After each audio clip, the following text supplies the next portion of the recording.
What up, fuckers? I missed my mic button like 3 times. It's my bad. I took a little second there. Look at how good the digs look, though. Damn. Looks like a studio in here. Alright. So I'm going to... Hang on. Let me do a mic check real quick. So I'm going to... Yep. Alright. I don't know. I've been watching King of David lately.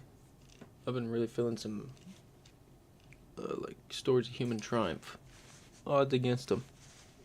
So I've been doing some research on this guy named Ernest Shackleton. He seems pretty badass. I'm going to bring it over here. We're going to go right here. We're going to go right here. Nope, not that one. Is that it? No, that's not it. That's not what I want. Take that down. Almost there. Hang on. It's gone. It's freaking gone. Ah, fuck. I had this. I just deleted everything that I had set up for this stream. Not deleted it, but closed it out. I'll be damned. Let me hold up. Wait a minute.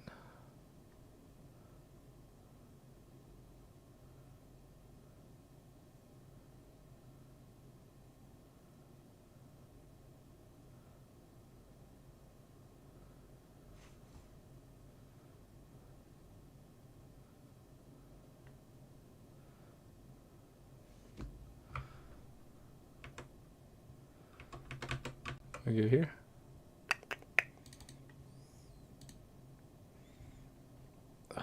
Come on. You're fucking with me right now. You're fucking with me right now.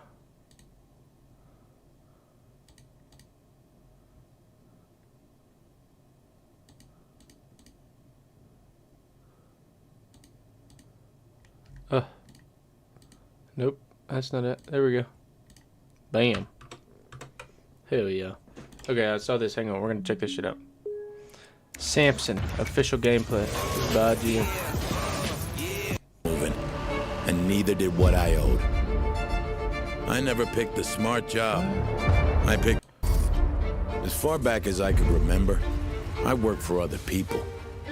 They called it opportunity. I called it debt. The city never stopped moving, and neither did what I owed. That skyline looked pretty sick. I like this guy's leather jacket, too. I never picked the smart job. I picked the one that brought me another day. In Tindleston, nobody waited their turn. If you gave them space, they took your teeth. Sometimes you didn't need skill. You just needed something solid. You hear that?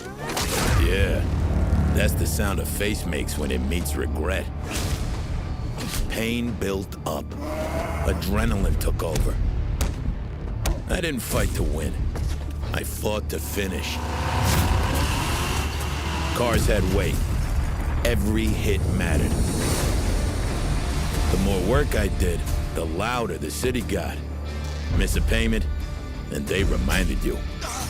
They weren't negotiators. They were punctuation.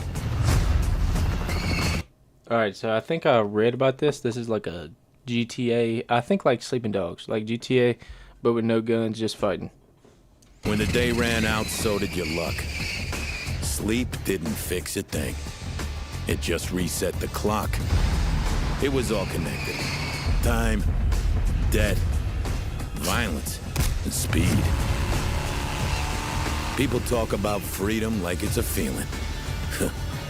They have no idea. That looks pretty good. April 8th. I'll be looking out for that. Also, real quick, this one too. This looks fucking awesome. This looks amazing.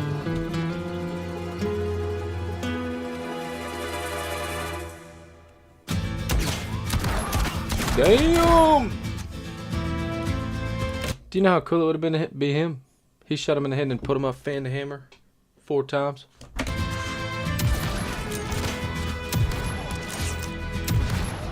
Oh, this looks so good.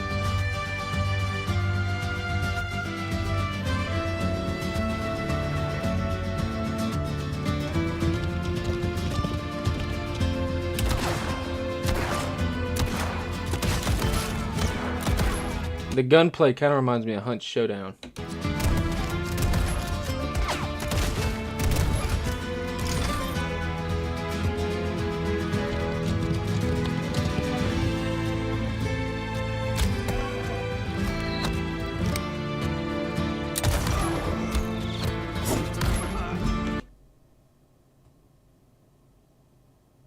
He just shot him with a musket pistol and then threw a hatchet into his head, in his chest.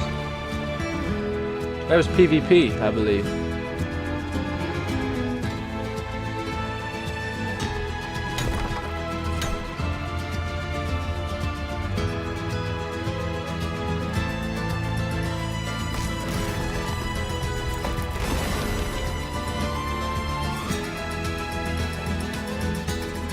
Wow, this looks really good.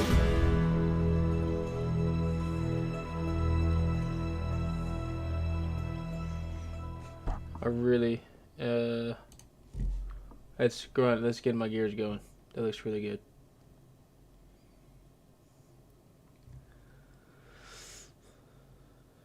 What is this? Entrenched Division? This is a Hellidivers book on?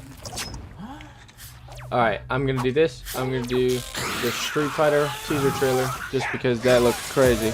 Reach your impossible. I saw Andrew Schultz was in that, so we're gonna check that out after this, and then we're gonna go to Ernest Shackleton.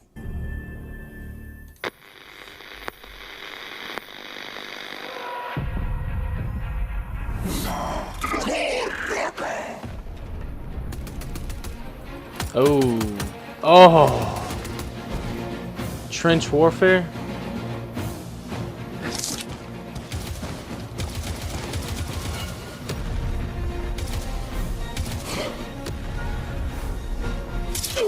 CPG 48 Sapper. Oh, he went down.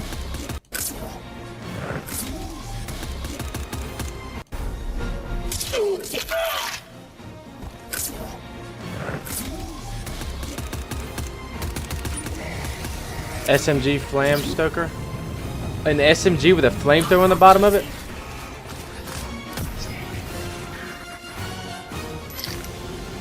That is fucking sick.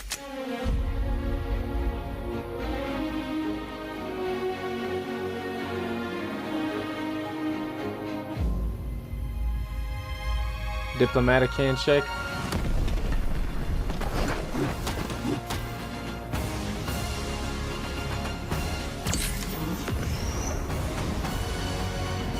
New patterns.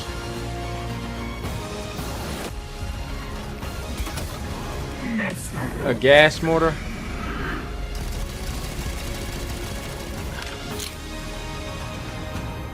Giga grenade.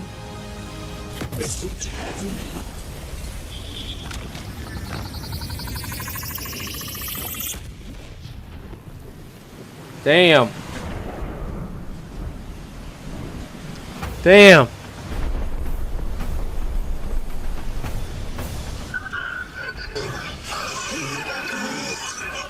Don't mess with Bober. Oh. The cremator? What is that? Just a heavier duty fucking flamethrower? That's pretty bad. Alright, last thing. And we are going to... Then we're going to fucking...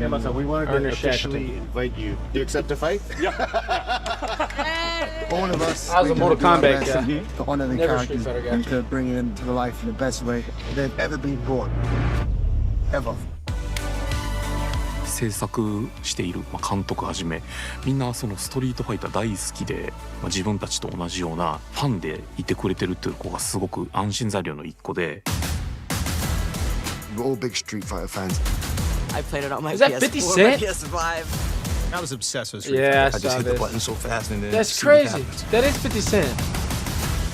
すごく難しいことをすごくスマートに達成してくれてると思ってます。自分が知ってるストリートファイターはこれだ。Nakayama knows Street Fighter better than anyone. Here's Who's the guy Noah who brought us a Centineo? modern Street Fighter, and he wants to play. Is that the Miz? No, Cody Rhodes. I'm sorry. But it's definitely no fair. He knows things. Come on. Okay. Yeah, one more.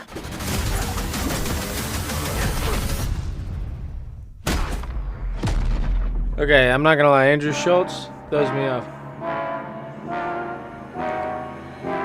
Fucking 50 Cent is not throwing me off. I'm liking that.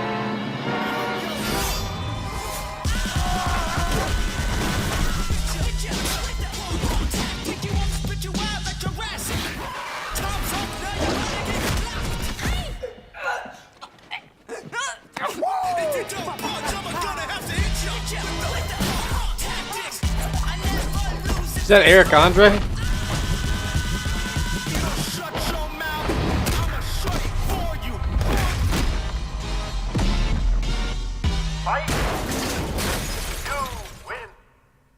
Okay. That kind of does look good. That truly, truly does look good. Ernest Shackleton. From what I gather, I think he was a captain of a boat. They went to the Antarctic. Something bad happens. If I'm not mistaken, I heard that they stayed alive for 2 years because of this guy. He took a lifeboat out in the middle of the Antarctic Ocean. Sailed a long way. I think he made it to a mountain. And I believe got help for his entire team. All your next video ad needs is one. I want to do some of that. Show some just people being on point. People doing exactly as needed. You know, they are, no matter what obstacles in their way, they are just An smashing AI through video editor on Fiverr. Fails, but none were as ill-fated as the harrowing journey led by Ernest Shackleton. With his ship broken and stranded in the icy abyss, thousands of miles for any possible rescue, the trip would have meant certain death for most crews in history, but Shackleton, he was no ordinary leader. And today we're going to dive into one of the greatest tales... Oh, you know what? This is Shackleton's Expedition, Survival and Death at the Bottom of the World by Into the Shadows. I'm so sorry. I completely forgot of about survival in human history, where on the roughest seas and uncharted mountains, the crew refused to let go of their last shreds of hope, where mental and physical endurance of the human body were pushed beyond their limits, and where every decision carried the weight of life. that. I like this guy. And before we get to the fateful journey that we'll be discussing today, it's important to note that it wasn't the first time Ernest Shackleton had been to Antarctica. Born in Ireland and raised in England, Shackleton's adolescence was plagued with a craving for adventure, and despite his natural academic excellence, he had no interest in furthering his studies. When he was 16, he got his first glimpse at life on the sea, landing a position as an apprentice on a merchant ship. From there, he quickly rose in both rank and popularity. In 1902, Shackleton ended up on the crew of the Discovery, a ship do y'all hear destined for that the frozen static? continent with scientific research as their Is it primary interference? goal. This period of history was known as the heroic age of Antarctic exploration, a few decades where 10 nations on Earth sent 17 major expeditions to Antarctica in the hopes of making history, and the United Kingdom was at the forefront of this race. Of course, the ultimate goal was to eventually reach the South Pole, but the Discovery expedition wasn't quite ready for that yet. After setting foot... Okay, so they're going to get to the South Pole, I think. That's their goal. I don't know what they're going there for, what they're looking for. I think exploration, maybe? They're just trying to go see On it. the continent, the captain chose Shackleton as the one other crewmate to accompany him on a southward march in an attempt to reach the new southernmost latitude in Antarctica. The team did achieve their stated goal, reaching a new record farthest south latitude, but the return trip slowly devolved into a nightmare. The first of these problems came with the dogs, who were critical to pulling the supply sleds across the frozen ground. At some point, the dogs' food supply became contaminated, and all 22 of them died, leaving the... Oh, not the snow dogs, dude. That's starting off horrid. crew to pull their own supplies. Ultimately, all 3 men would suffer from scurvy, frostbite, and snow blindness, but Shackleton's condition was the worst of the 3. Ailing from a constant cough, constantly out of breath, and overall weak, he was in such a terrible state that the other 2 feared he wouldn't survive the 160-mile return trip. But he did survive, and the team returned to the ship a little more than 3 months after they'd left, before safely departing. Can you imagine being 160 miles away from the nearest safe spot? You're 3 months worth of a fucking walk over a treacherous fucking environment. 3 months of a walk. I don't even want to go walk for 30 minutes.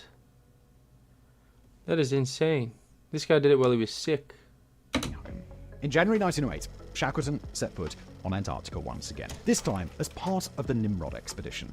This trip, once again, saw a small party venture southward and break the latitude record once more, getting just 112 miles from the South Pole. They also became the first to climb Mount Erebus, Antarctica's most active volcano. Once again, though, the harshness of the continent struck the team as fierce storms slowed their return march. At one point, they realized they were so far behind pace to return to the ship that they would run out of food long before making it back. Daily rations were cut in half to save food, and the hungry team pressed on.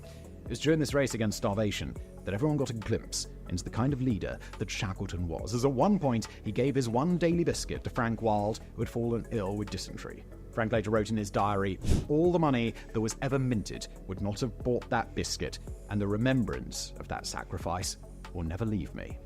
So his buddy's over there getting sick. He's eating on a biscuit and he gives it to him. Or he's not even eating on the biscuit. He just knows he has it. But he knows his buddy needs it more. He hands it to him. Soon after, the entire party I like came this down guy. with severe enteritis, likely from tainted horse meat. But despite the fever, body aches, diarrhea, and nausea, they had no choice but to continue. Resting in one place for too many days would not only ruin their food supply even shorter, it could also cause the crew waiting on the ship to assume their deaths and leave without them. Shackleton wrote, "We are so thin that our bones ache as we lie on the hard snow." Finally, after weeks and weeks of marching through icy winds on empty stomachs, the team caught a break, reaching one of their supply depots that had recently been resupplied by the main crew. Food was no longer an issue, but there was a bigger fear now, the fear of being completely abandoned in Antarctica. Before departing on their southward trek, Shackleton had instructed the crew of the Nimrod to sail home if he didn't return by March 1st. This was now only a few days away, and they were still 38 miles from where the ship had been anchored. To make matters worse, a blizzard then rolled in with such intensity that the 4 men were forced to shelter in place for 24 hours. After the storm cleared, they rushed to catch their ride home, but one crewman, Marshall, collapsed from exhaustion, unable to take another step. Shackleton made the split-second decision to leave Marshall where he fell, with one other crewman staying behind to keep an eye on him, while Shackleton and Wild continued ahead as quickly as they could. They reached the bay on the night of February the 28th and set fire to a shelter to catch Nimrod's attention. Soon after, the ship came into view and took them on board. A team was then sent to rescue the 2 other members further behind on the trail. Shackleton had reached the coastline and gotten the ship's attention, likely just hours before they'd departed. Any later, and the 4 would have been doomed to a frozen death at the bottom of the world. After returning from his narrow survival on the Nimrod... Wait, so that was a fucking previous thing. That was the first thing he did. That was before the big thing that is the root of this video. He saved 3 people, and then if I'm not mistaken, the next one coming up, he saves over 20.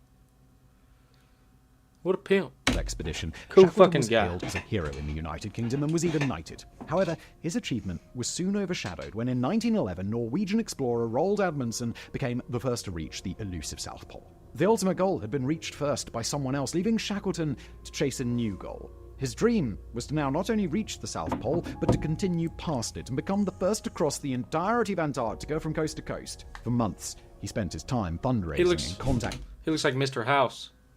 That's this guy looks like. From Fallout. Wealthy investors, as well as advertising for a crew. Ultimately, he That's a good received thing. more than I 5,000 like Mr. House. applications. By August 1914, he was ready to depart and set sail for Antarctica the same week that the UK entered the First World War. The voyage involved 2 ships, each carrying 28 men. The first was the Endurance, which would sail to the coast near where Shackleton's previous There's 3 ships. The first one's name is Endurance. expeditions had taken place. It then carried on to the place that the team would disembark. The second ship, Aurora, would sail Number 2 is Aurora, Endurance, and Aurora. around Antarctica and land on the opposite side of the continent, where the crew would march inland just a bit and set up a supply depot for Shackleton to reach during the final leg of the crossing. As we've already covered, Shackleton was no stranger to the hostilities of Antarctica, but nothing could have prepared him for what would come next. In December of 1914, the Endurance was approaching Antarctica, slowly navigating their way through surprisingly thick pack ice in the Weddell Sea, when conditions began getting worse. Day by day, the ice was getting thicker, and the ship was making less progress, until finally, on January the 19th, 1915, the Endurance was stopped. completely stuck, frozen in a drifting ice floe. Initially, the crew did their best to chip off the ice with whatever tools they had, but it was simply too thick to fight. Ever dreamed of leaving the ground level life behind? At U.S. Aviation Academy, your I don't- first takeoff happens I on might day one 1, day guided by want to be FAA interested in aviation, but not yet. Realizing that they'd be frozen in place until the ice would thaw 8 or so months later, Shackleton ordered the men to transform the ship into a winter shelter. Something similar had happened to a ship known as Deutschland just a few years earlier, which after 6 months being trapped in pack ice was able to break free and sail off. Shackleton had great hopes that they could achieve the same, and so they all remained in So he heard a story of another ship turning, when they got stuck in the ice, turning it into a home for a couple months while they all chilled there. place for nearly all smart of guy. 1915. To keep spirits high, Shackleton ordered his men to maintain a strict exercise regimen, set up allotted time for games and entertainment, and even led the crew in singing songs. Optimism was high when the ice began to melt in October, but these hopes quickly turned into fears as the shifting pressures of the ice and water began pressing on the hull with audible cracking sounds as the days went by. Soon, water was pouring into the ship, and the reluctant order was given to abandon her. The crew took everything useful that they could find and made a more permanent camp on the ice. 3 weeks later, the Endurance began collapsing into the ice and had soon slipped beneath the surface. Everyone was now stranded on this drifting ice floe, not only thousands of miles from home or rescue, but not even close to the coast of Antarctica itself. The scariest part is that no rescue team would even be sent, as nobody had any clue that they were in danger. For nearly 2 months, they remained on this chunk of ice as Shackleton hoped that it would drift to Paulet Islands, which not only had old stores of food on it, but also a bustling penguin population that could prove to be a long-term source of nutrition. So they're stuck on an island with penguins. They gotta eat penguins. That sucks. You know how bad that would suck to have to eat a penguin? They're so cute. The only problem was, Paulet Islands was still 250 miles away. After months drifting at sea, the ice floe had drifted just 60 miles from the island, and Shackleton decided it was worth an attempt to cross the sea ice on foot to reach her. In preparation for this march, all of the weakest animals were shot, including the carpenter's cat, Mrs. Chippy, and What? They killed Mrs. Chippy? puppy that had become the surgeon's pet. What? Why'd they kill them? Pulling their gear and their 3 lifeboats on sleds, they began marching across the ice, but were barely able to make progress as the shifting conditions turned the path into a labyrinth of icy ridges and dangerous ravines. By December, conditions were worsening on the ice sheets. The temperature was rising, which is something that would be wonderful if they were on solid ground, but it is the last thing that you want when ice is the only thing between you and the depths of the Southern Ocean. In fact, the ground was getting so warm that the ice on the surface was turning into slush, and the men were knee-deep in it as they marched onward. Morale was plummeting by this point. The crew was stuck on melting ice in the middle of the sea with no ship, and food was getting so scarce that the dog teams were shot to provide more meat. The carpenter at one point broke down and refused to follow orders, citing that with the ship now gone, Shackleton had no authority over him, but he was able to defuse the situation and keep order. Keeping the order and maintaining stable morale was Shackleton's greatest talent. He knew that if everyone succumbed to the true hopelessness of the situation they were faced with, they would have no chance of survival. He had to keep a glimmer of hope alive in the men, even if he barely had a glimmer for himself. The attempted ice march came to an abrupt end in April when the melting ice began breaking the ground beneath their camp. There was now no choice but to pile everyone into the 3 lifeboats and make a daring journey to the nearest land. Out of 3 or 4 available options, Shackleton decided that they had their best chance of reaching Elephant Islands, located near the Antarctic Peninsula. Now back at sea, the crews struggled to row through the channels of water in the frozen maze, often getting trapped by ice or pulled up onto it entirely and had to wait for breaks to appear where they could rush through. Covered in icy seawater and little food left, the conditions were nothing short of miserable, and at the mercy of the winds, there was a constant fear of being swept into the open sea and lost forever. During a tumultuous thunderstorm, one of the lifeboats, the Dudley Docker, was pulled away from the group and tossed into the darkness. Wait. Miraculously, after more than 3 days straight of rowing in the most dreadful conditions imaginable, the 2 remaining boats made it to Elephant Island. No, we did lose one boat.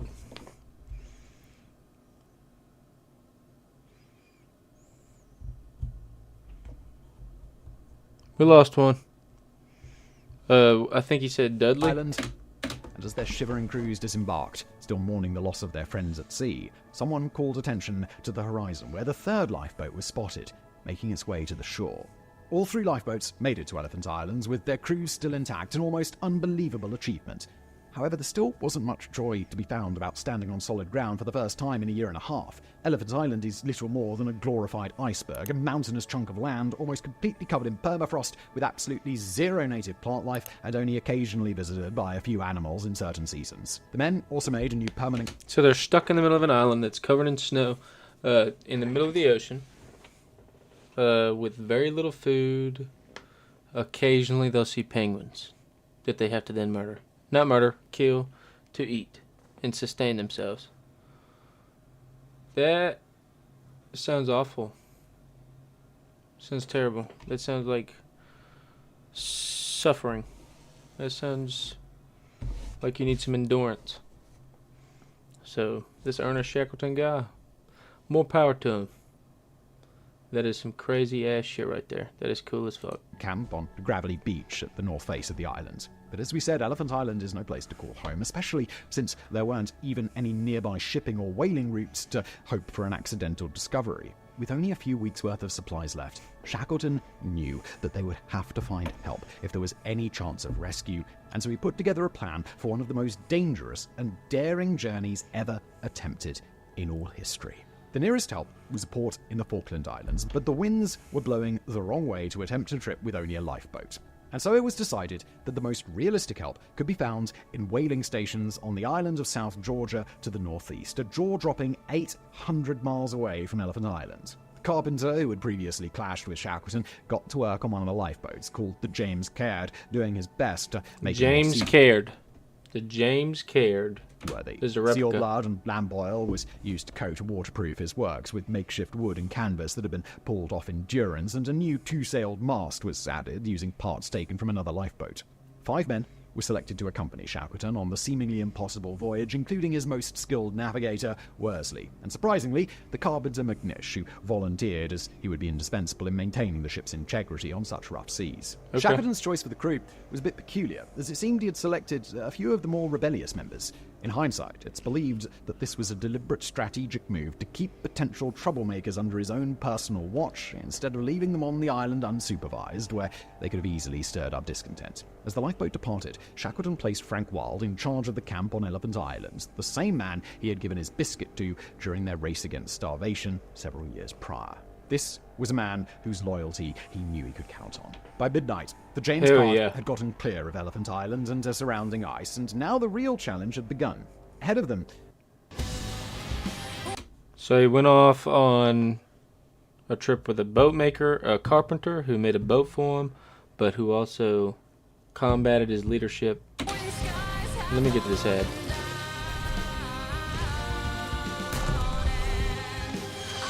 And this is a journey that he needs these people to depend on his life with. Otherwise, they're all doomed. A boatman who clashed with him in his hierarchy.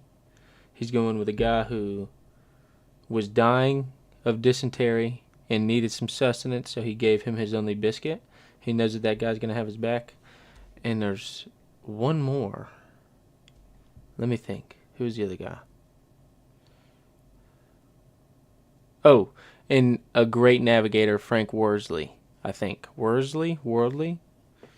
So he's got him, one guy who made the boat, has a lot of knowledge about maintaining the boat, but him and him have kind of clashed heads before.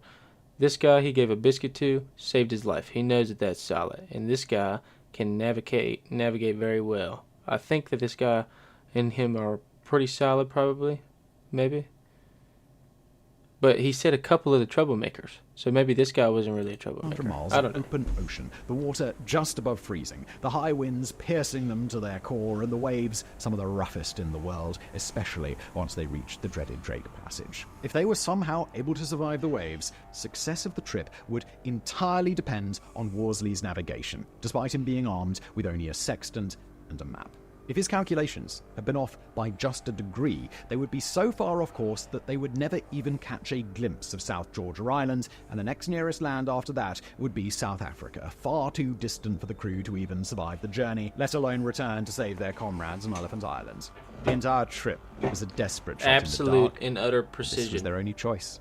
The 6 men on the James Caird took turns in 3-man shifts, with one managing the sails, one guiding the helm, and the other constantly bailing water.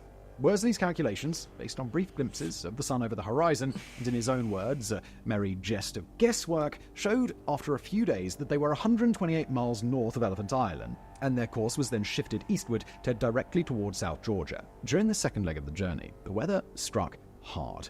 First, the temperature rapidly plummeted below freezing, and every man had to crawl out onto the deck with hatchets and chip away the ice so that they didn't suffer the same fate as the Endurance. Then winds were so dangerously high that they were forced to use a sea anchor to remain relatively still for 48 hours. But the worst came on May 5th, when the seas were so rough that Shackleton wrote, "We felt our boat lifted and flung forward like a cork in breaking surf." They'd been at sea for more than 2 weeks now, and it was taking a heavy toll on the men, especially one man, Vincent, who had collapsed and was no longer participating as part of the crew. As they came within a couple hundred miles of South Georgia, Worsley warned Shackleton that he would no longer be sure of the boat's location with an accuracy of less than 10 miles, meaning that they now risked being swept past the island by the intense currents if they were slightly off. To minimize the chance of this, course was altered slightly, with the safer goal of now landing on the uninhabited southwest corner of the island. You can only imagine the relief they felt when on May the 8th, South Georgia became visible on the horizon. Yeah. Heavy winds made landing too dangerous to attempt.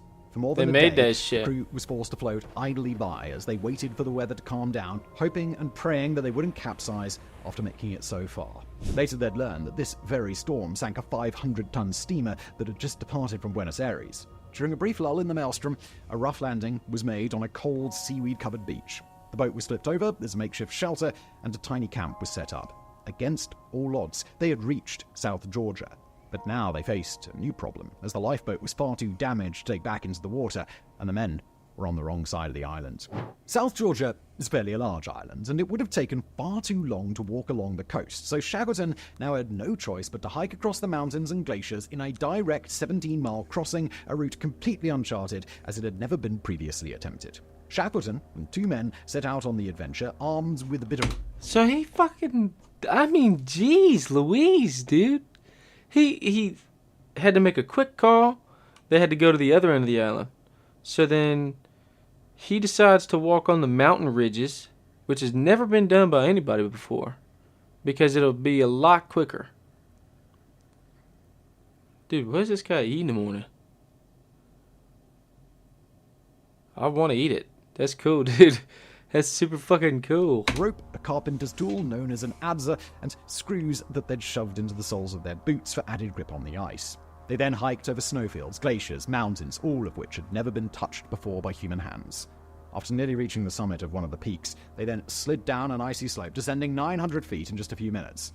At 6 p.m. the next day, they had a brief meal and continued their march. With the full moon lighting their path, they trudged on before realizing that they made a wrong turn, forcing them to backtrack several miles. Hours and hours of walking and climbing ensued on frozen and bloody feet, until they finally reached the bottom of a rocky slope. Shackleton's companions, Worsley, look at that guy, curled up to rest under an overhang, Cream, asleep within seconds. Shackleton was tempted to join them himself, but resisted the urge, noting that it would be disastrous if we all slumbered together, for sleep under such conditions merges into death. After just 5 minutes, Shackleton woke them up and informs them that they'd been asleep for half an hour.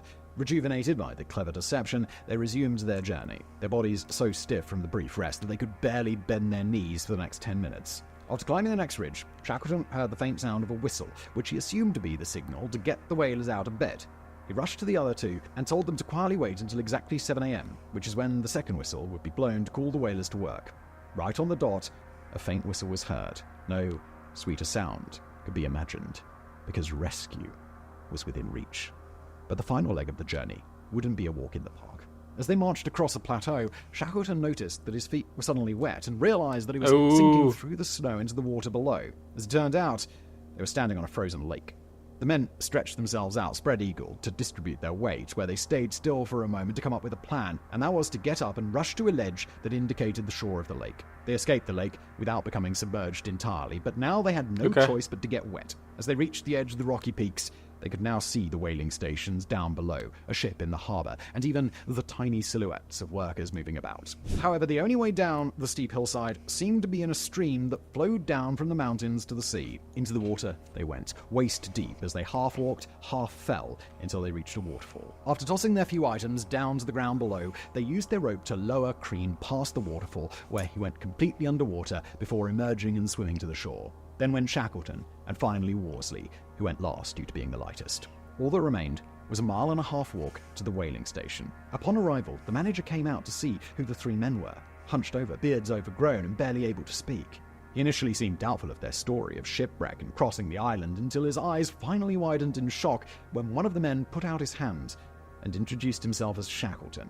Hell The 3 were yeah. immediately taken in. If you're a producer who Oh my hates AI, gosh. this plugin might change your mind. This is Reimagine and Co-Producer. You can take Skip it. And fed, and the next day the other 3 on the opposite side of the island were picked up. But this still left 22 men stranded on Elephant Island who couldn't be reached initially due to frozen seas. Confined to one of Elephant Island's rocky beaches now for 4.5 months, and with the seals and penguins having long left or been hunted out, the crew was now subsisting off of putrid leftover meat scraps and mollusks that they fished for with their bare hands in the shallow waters off the coast. During their time here, one of the men would survive a heart attack and another would develop severe frostbite on his toes. These had to be amputated as best they could do in the situation. Frank Wild had been instructed to make another boat journey to a 3rd island if Shackleton didn't They had to cut off his toes. Not in the hospital. A group of guys, I mean, in the middle of the snow, eating on a campfire, had to cut this guy's toes off. return by a certain time, something that none of the men wanted to even attempt, especially without their leader. Finally, in October 1916, Shackleton reached Elephant Island, commanding the ship Yelcho, which had been loaned to him by the Chilean The government. Yelcho. Everyone was evacuated and taken back to Chile. Miraculously, not a single life was lost of the original crew of Endurance. At every step of the way, Shackleton had defied death. He kept his crew's morale up as they sat on the ice, giving them tasks and hope to keep their minds occupied. He succeeded in one of the most dangerous boat journeys ever undertaken in some of the worst weather imaginable, and to top it all off, he crossed uncharted mountains and glaciers for 36 straight hours to reach rescue. The next successful crossing of South Georgia Island wouldn't come until 1955, and commenting about the first 3 men to do it, the team said, "I do not know how they did it, except that they had to." 3 men of the heroic age of Antarctic exploration, with 50 feet of rope between them, and a carpenter's adze. While all of this had been going down, I think- the I Aurora, don't know the what an second adze ship that was is. supposed to sail to the opposite side of Antarctica, also ran into some troubles. Many of the men of this party were left stranded in Antarctica when their ship was blown off her anchor and into the open sea, and damaged, it was unable to return, and it instead drifted until it reached New Zealand. Shackleton travelled there and joined the rescue party, making it back to Antarctica to save the stranded men there, of which 3 had sadly lost their lives. Remarkably, though, despite the challenges they faced, they still completed their task of setting up supply depots across their section of Antarctica, having no clue that Shackleton and his team had never even reached the continent. Returning home to the UK in 1917, there was little to no fanfare for the safe return of the heroic crews. News outlets were far too busy, as World War I was still raging on and the United States had just joined the war. Despite being far too old to be drafted, Shackleton enlisted in the army almost immediately and repeatedly requested to be sent to the front lines.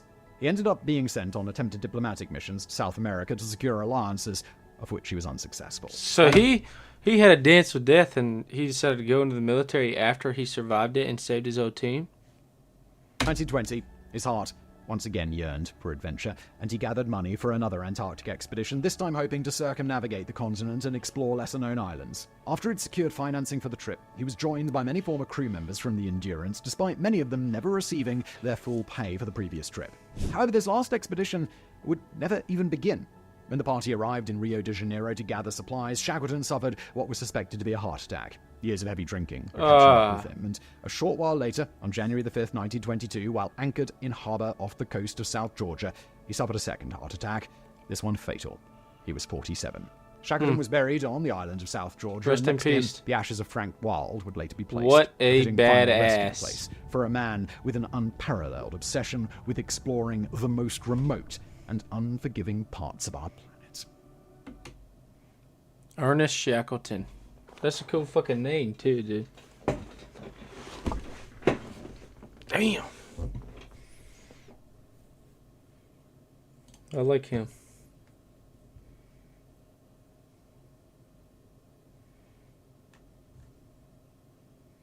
I liked him a lot. Alright.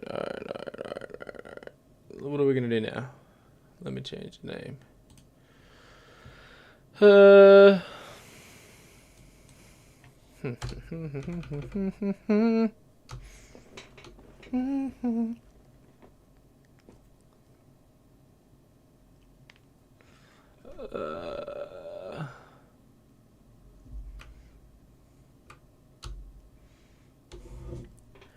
probably gonna end up playing Helldivers.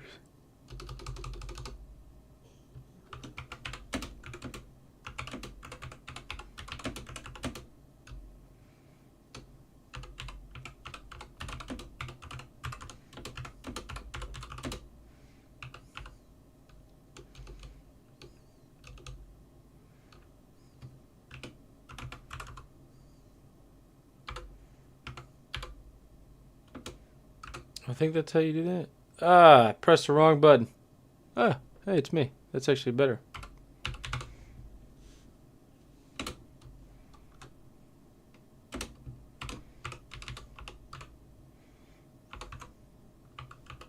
Yeah, I look at the keyboard when I type.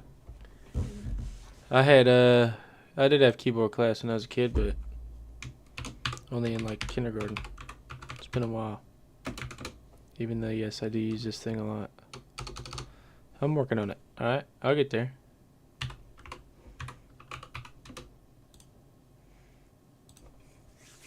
There we go. Alright,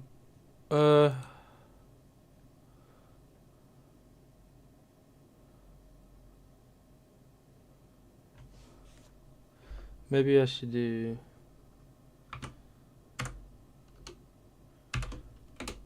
No.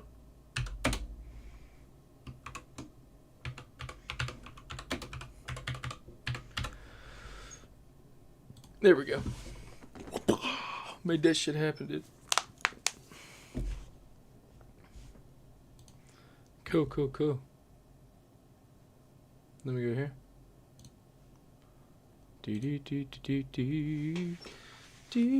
Actually, you know what? I kind of want to... Okay, I don't want that. Hang on. How about that? I haven't checked out Steam.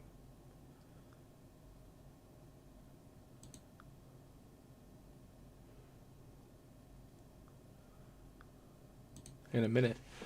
Not seeing much. There's Assassin's Creed Unity.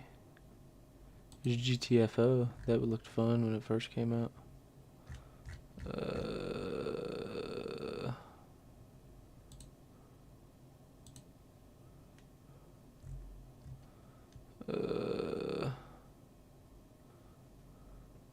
From Glory to Goo.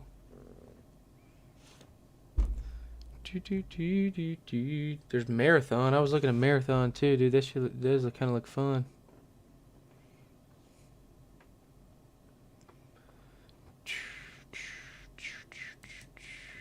Who's this? Run your nightclub leader gain rule the city. Nah. I don't want anything to do with that. I don't think. I want to look up.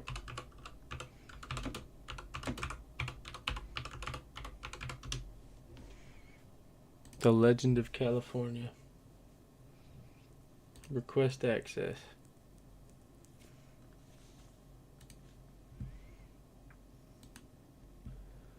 Hell yeah.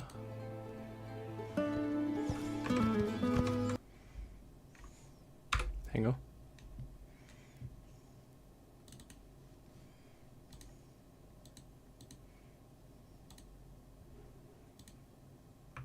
Y'all can't see nothing crazy on here, can you?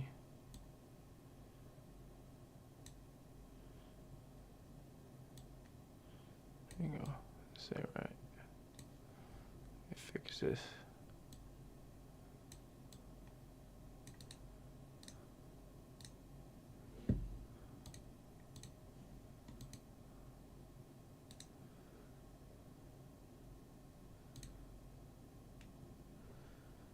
What the freak? There we go. Cool, cool, cool. I don't know. Can y'all see my shit? Did I just fuck up somehow?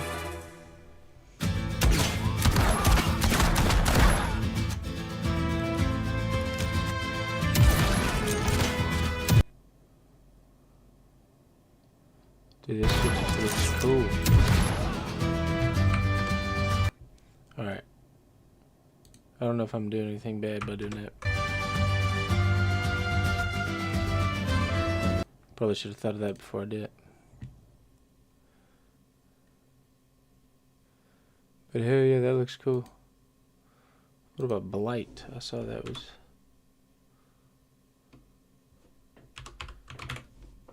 So that was getting some traction or something.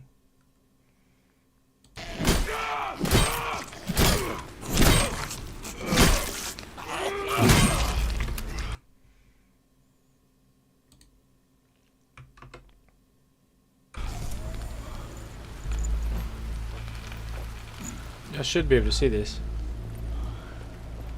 This looks cool.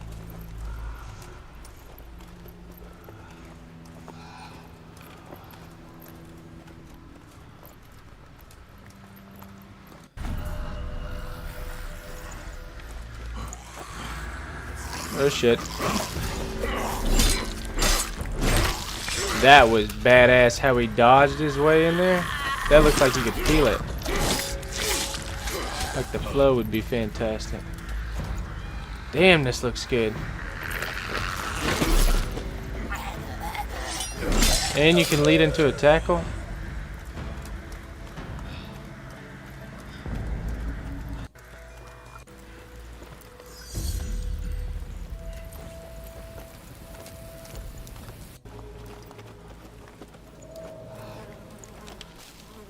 Down, will you? Alright, I'm looking. Boy, calm down, will you? Alright, I'm looking. What did I say then, mate? Good for the pain. What the hell? Painted armor. Bloody savages, didn't I say? Yeah, you said it, Grinder. He's having to sneak around. What, you think he's got blind? Sometimes it's harder to spot, yeah? Gets in your veins first. Clogs up your brain. You're infected before you know it. Oh, there's gonna be stealth in there? Poor bastard reeks. Probably dead for days. You're new to this. It only gets worse after they're dead. Makes you almost sorry for him. My ass doesn't feel too sorry. Keep looking.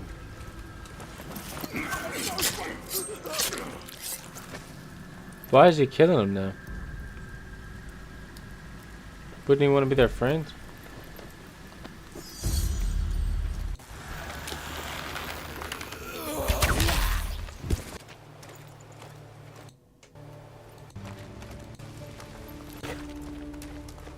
Yeah, we got friends. Is that co-op?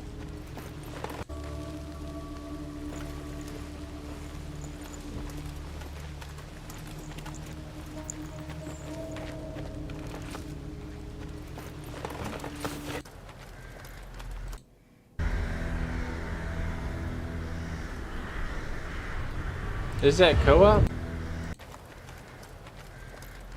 Or is that just a companion?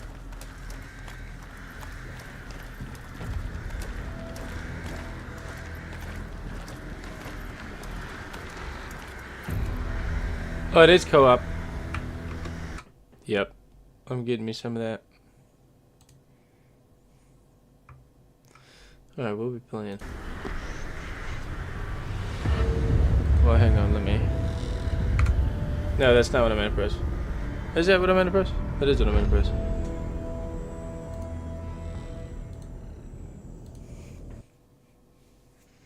What else are we looking at?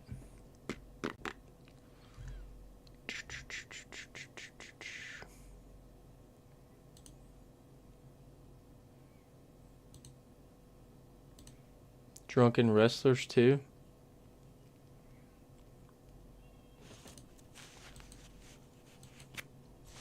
I bet that would be fun.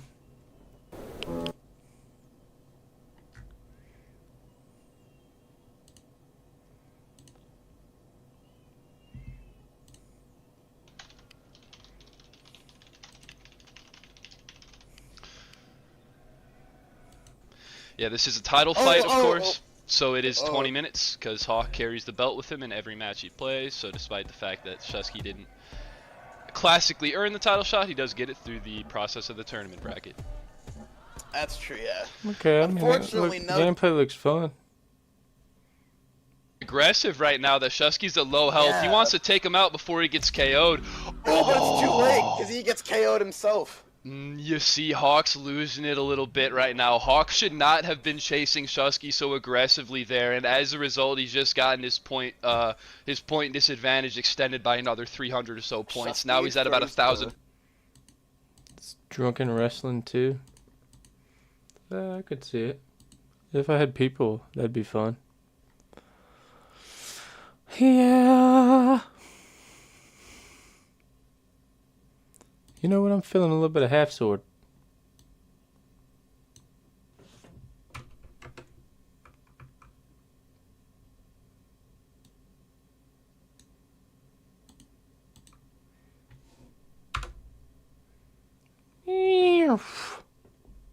I think it was too late. I did it after. I'm pretty sure.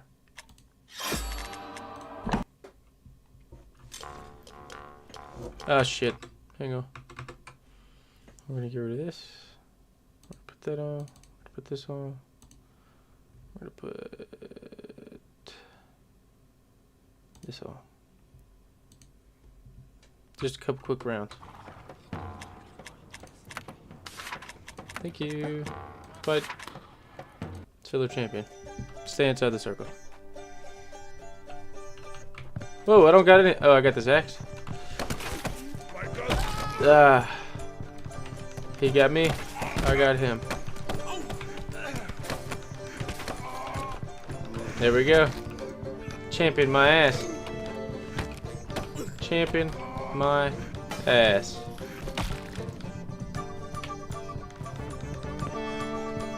Thank you. Forest Carnage.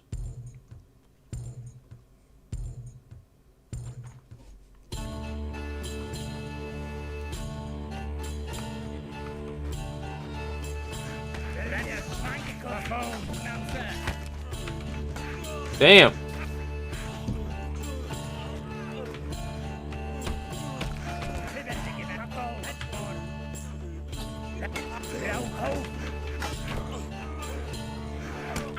Oh shit.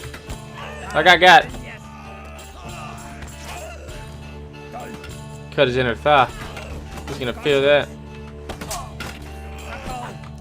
Oh.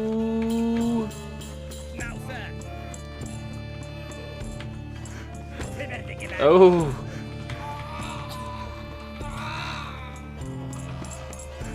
Oh shit. Knocked him down. Is he gonna get back up? Oh no, dude, I'm balding. I wouldn't. It's just me to. Alright, he's back up.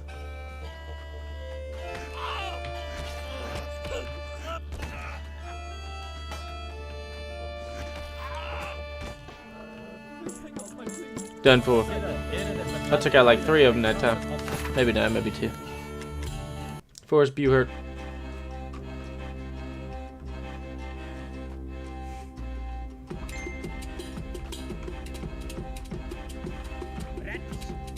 Ah. Damn, you hit me in the fucking throat with that shit.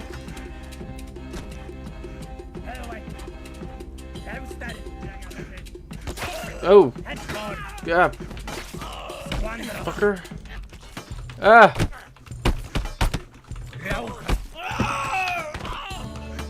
Ah. Alright.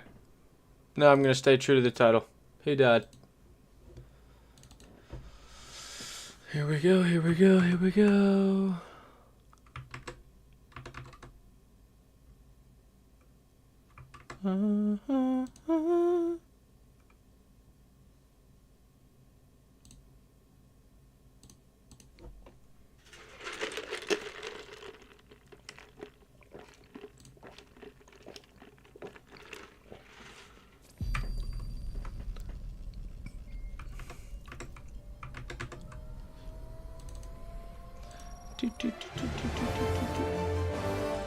Listen to that.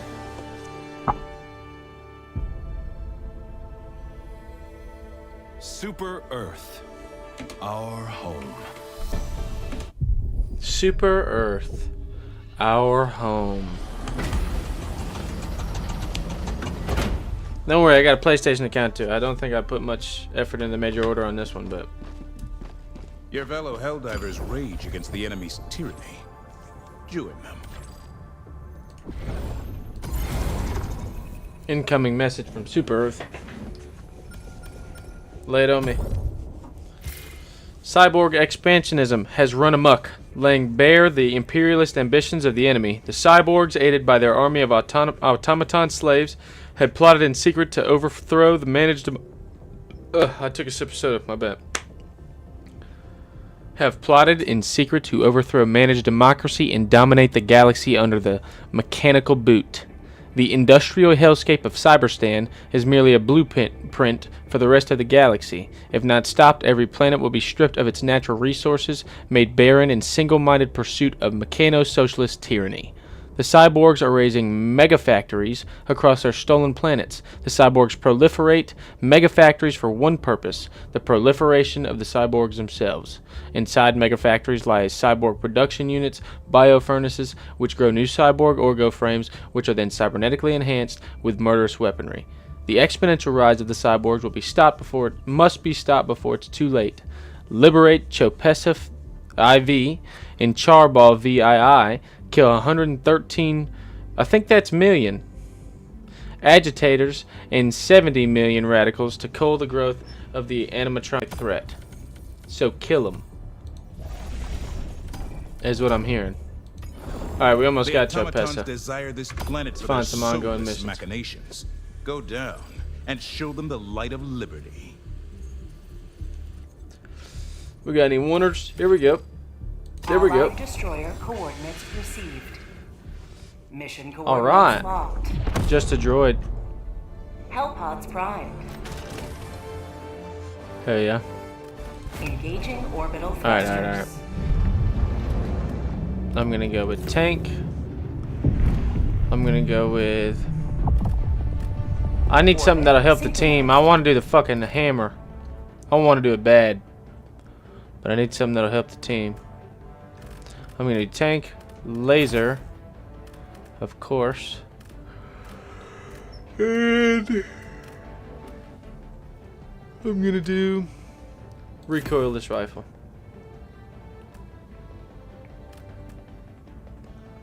Yeah, recoilless rifle.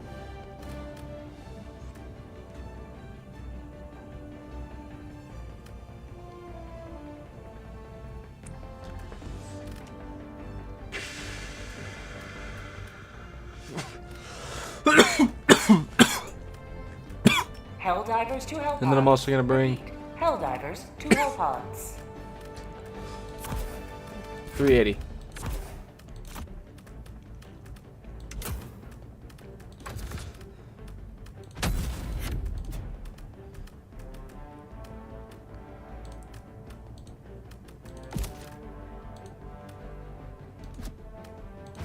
Bringing a thermite grenade instead. Damn, dude, Filthy Rock is 84. I was top dog a second ago. I was 50. Came in just to show me up.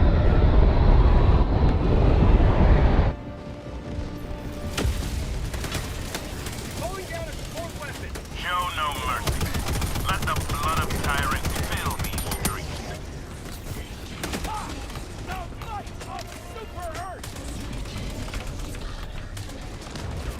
What the fuck are you up to? Hey, watch out, dude. Be careful. We got a guy right here. Calling down a support weapon. Requesting vehicle. Tagging map. West. 200 meters.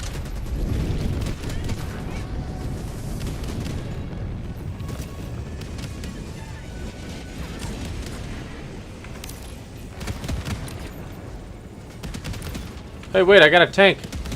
Hey, wait, y'all, I got a tank. Allied destroyer joining squadron, deploying Helldiver to combat zone. Hey, wait, come back. I got a tank. Fuck. Drop. Drop the fucking tank.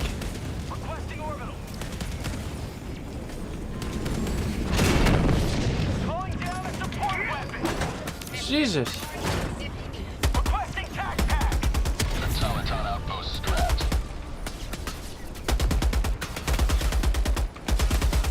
Come on. Okay, that's gone.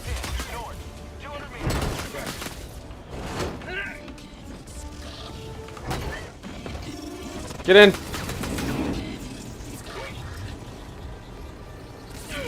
Get in.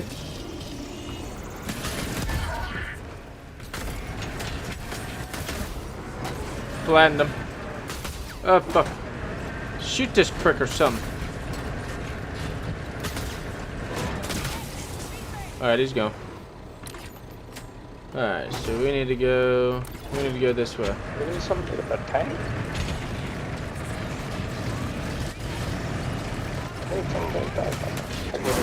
Shit.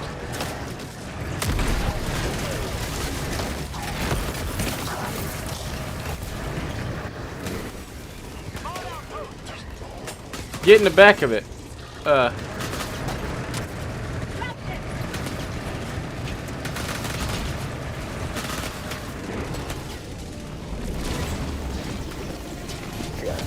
get it.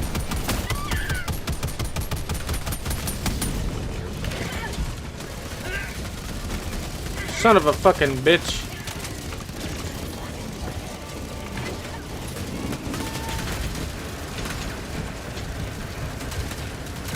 Shoot that thing. Boom. Use the other one. Hell yes. Good shit.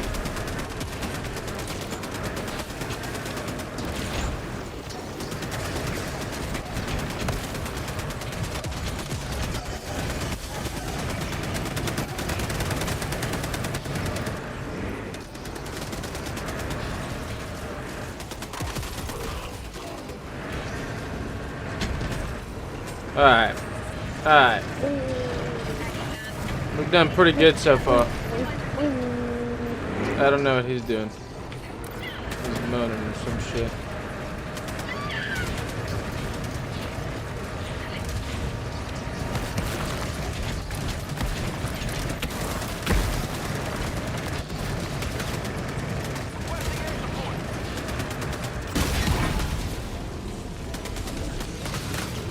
What? You gotta reload? I shot that dude.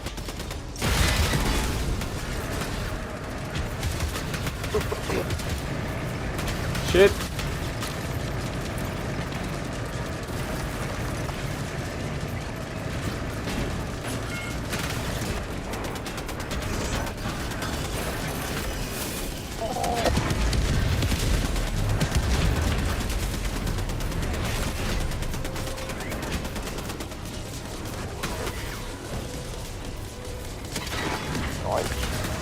Does it?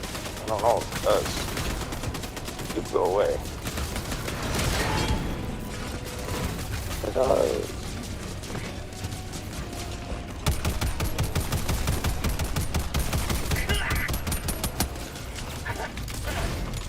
Shit.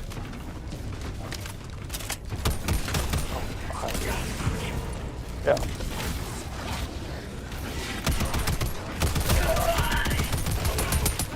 Shit.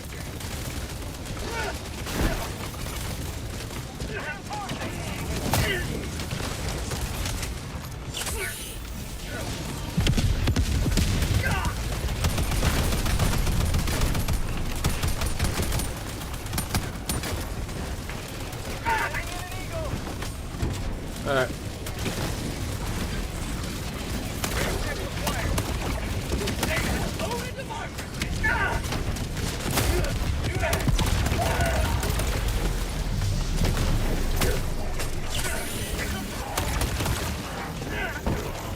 Shit. Get up.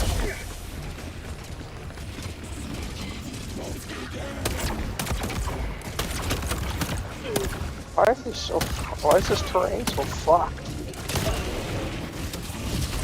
Shit. Main objective near your position. fuck.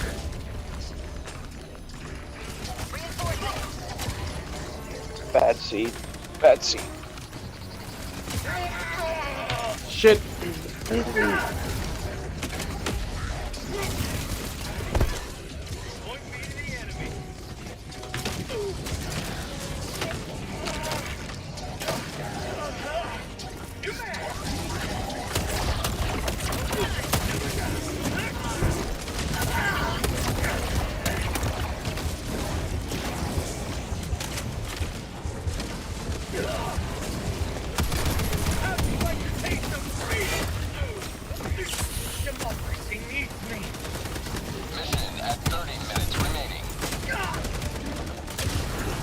Come on, you fucker.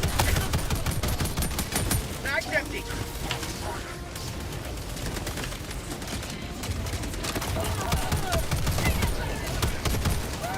Oh, what?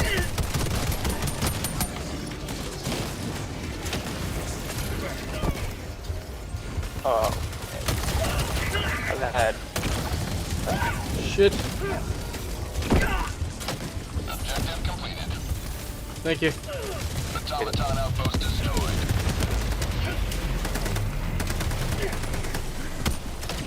Alright. We fucking made it. We made it, fellas.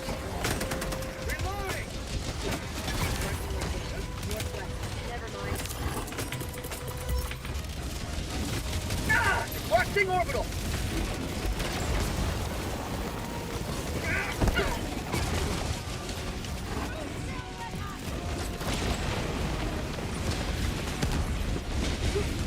Damn, what the hell did I do here?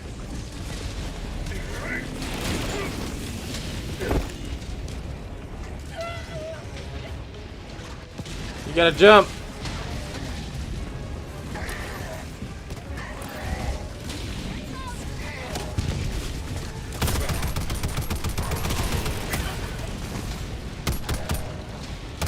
You will never destroy our way of life. Damn. Shot that fucker in the head, dude.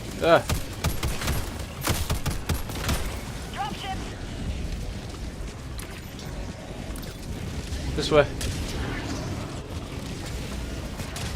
Objective critical stratagem available. Last reload. Orbital inbound.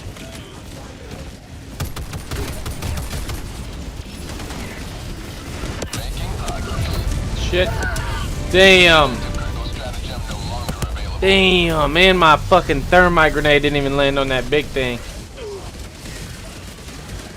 Hey, my guy was fucking cool though. He's doing a lot of shit. Joining the fray. Calling in reinforcement. Idiot. Request approved. Reinforcements on the way. Come on. Samples. Ah, shit.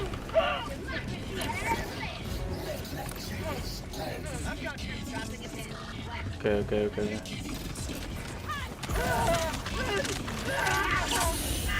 Damn, same shit fucking happened to me.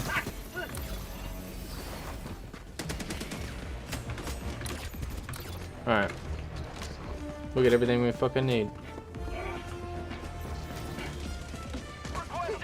Oh! What the hell is this? Are you fucking kidding me? Get that shit off of there. Take them down. I can't. Give them the funeral they deserve.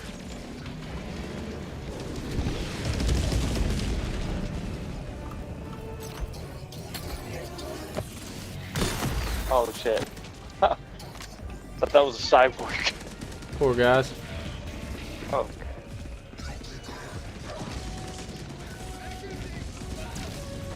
Ah!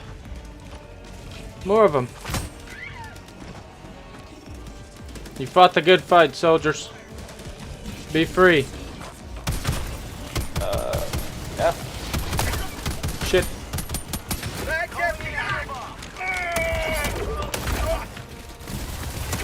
Damn, dude, they just firing squad their own guy. Said to hell with it. Found something. Idiot.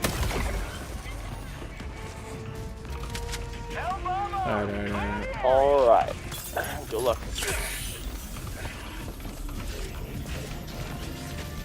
R.I.P. soldier. Soldiers. We got it raised. Shit. Oh, that's one. Mag's empty. Got a sample.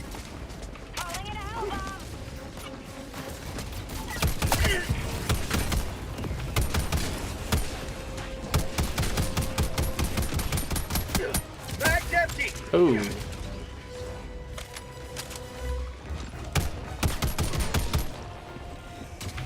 Is he not dead?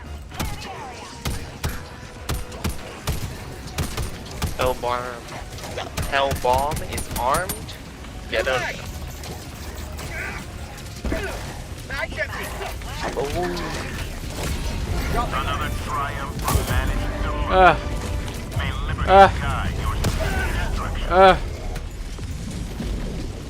I don't know what the fuck he just got hit with, but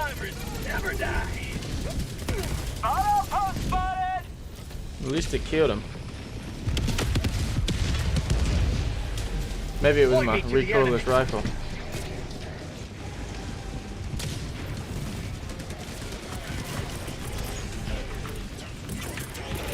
Requesting advanced weaponry.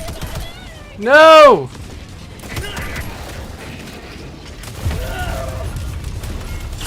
Damn. I don't have time to mourn her.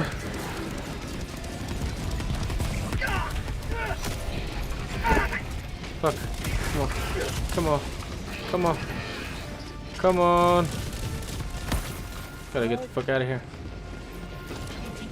Fuck you. Shit, shit, shit, shit, shit. It's coming, it's coming, it's coming.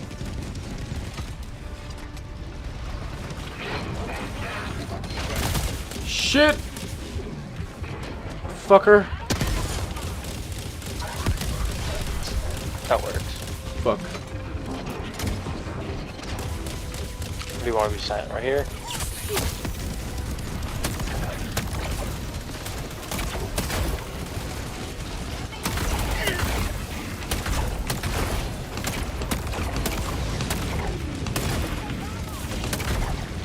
Alright. Oh. Damn, they shoot it?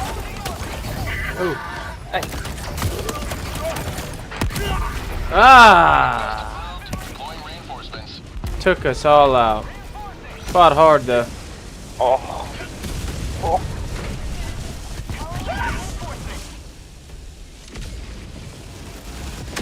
Then I passed through the laser. That was fucking cool. Ready to liberate. Damn, I forgot I have my laser too. Ah.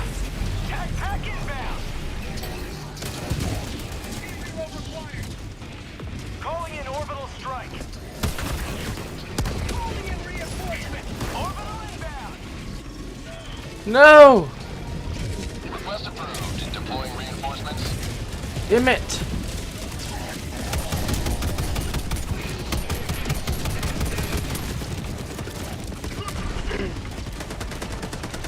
Come on, fuck.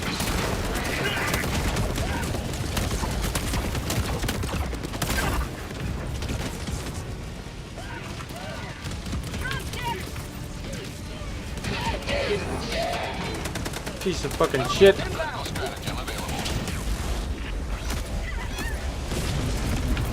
Reinforcing.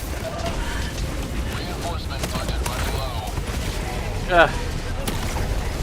Ah.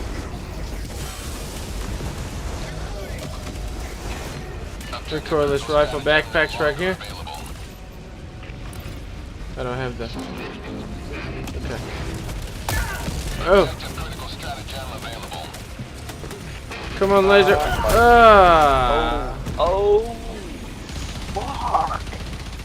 Damn it.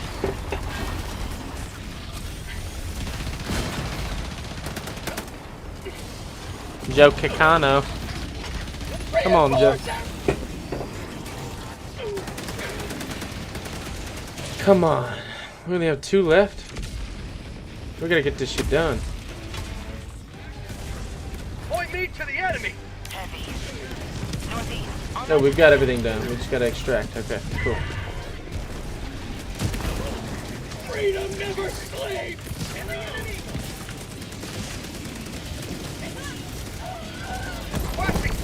Fuck.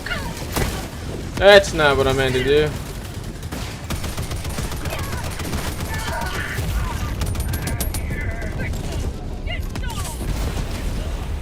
Oh.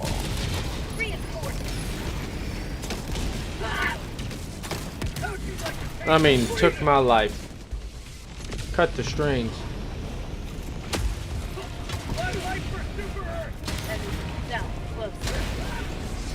Mission at 20 minutes remaining.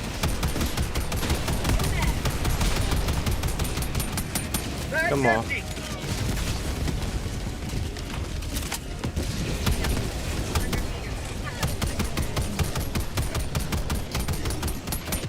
Bag's empty. Shit.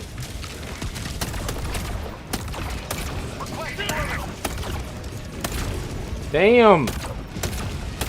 Sharpshooter. Oh. Fuck. Reload.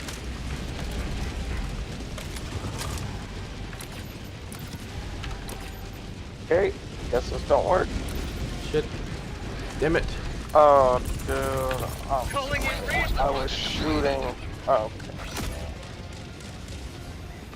Holy fuck. Allied destroyer has left the squadron. It's just me? Why would they leave like that?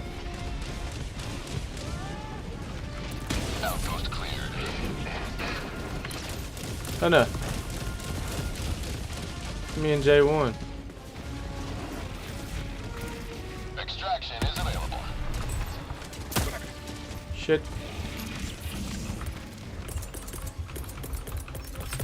Calling down a vehicle.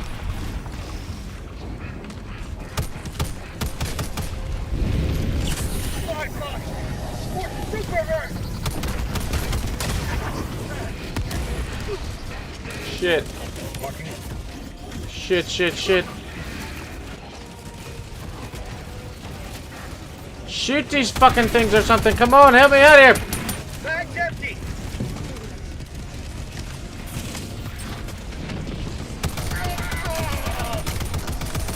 New mag. Okay, hell yeah.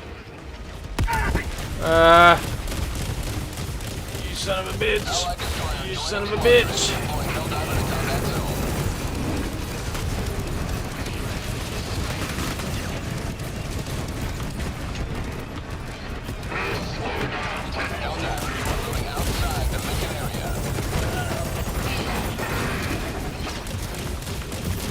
Fuck.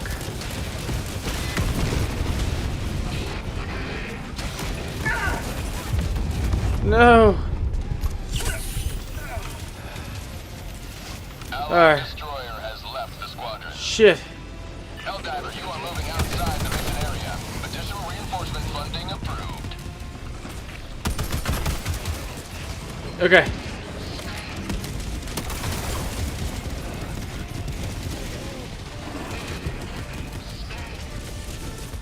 Ah, fuck. Okay, okay. Allied destroyer joining squadron, deploying Helldiver. Come on, Godzilla Force. I've been fighting hard to get us home.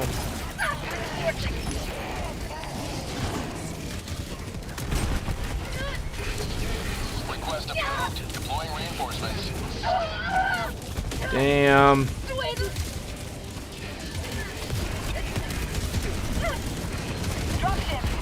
Alright, he's got a bubble shield. Oh shit. That bubble shield's gone.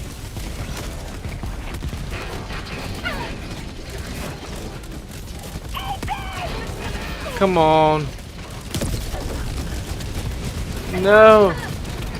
Ah, yes. Come on.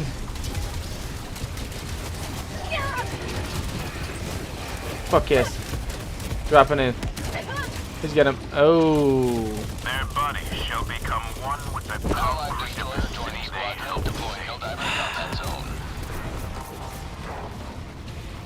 I mean, damn. I mean, damn.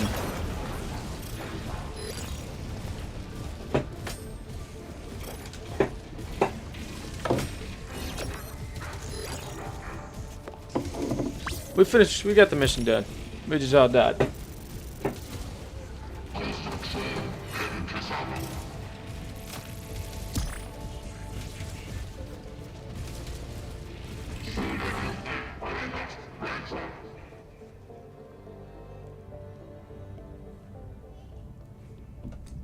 Tana's mic. Not too shabby. Just a A few droid. more bots out of commission.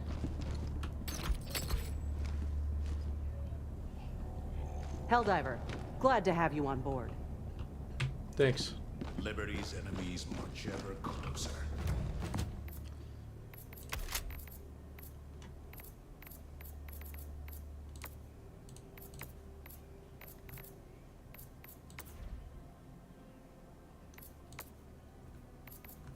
Yeah, I like that. Yeah. Okay.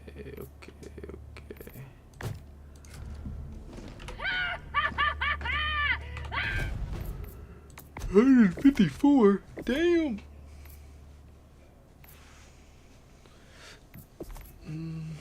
48.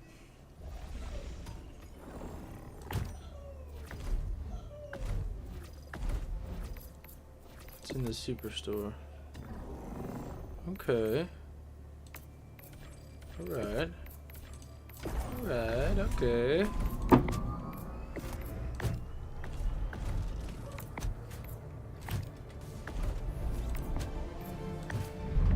Damn, I don't even have Force of Law in here, but I do have Master of Ceremony. And they have... I already have the sword. Already got everything for here.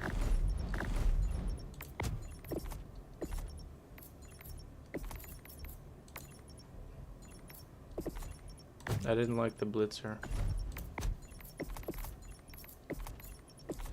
I didn't think.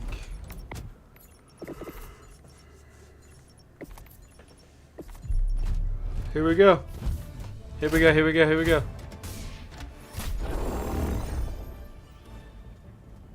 Eradicate automaton forces. Damn, I'm only on 7? Oh, fuck. It's one of these.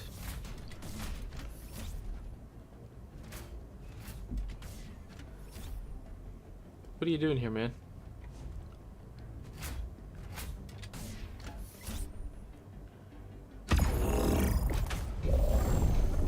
Here we go. I'm bringing this. I'm bringing this.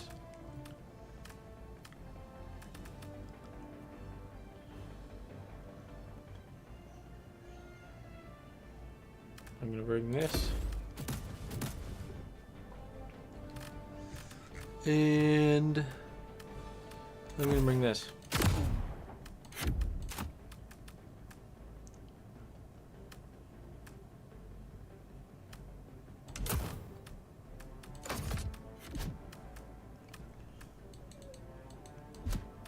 And I'm not gonna bring that pistol. I'm gonna bring this.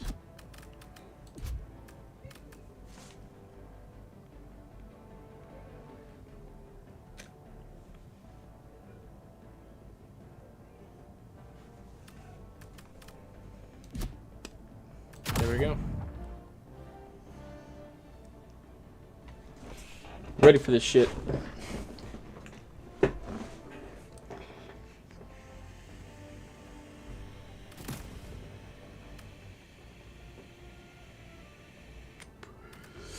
Godzilla Force looks fucking cool.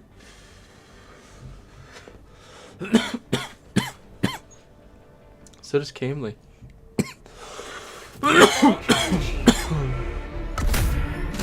You got cool styles. Womp womp womp wow.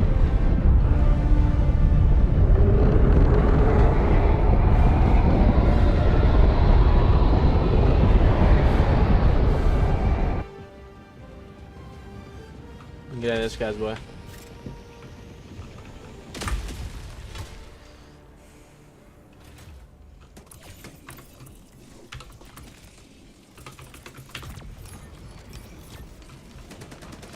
Let's just kill. It's our only goal.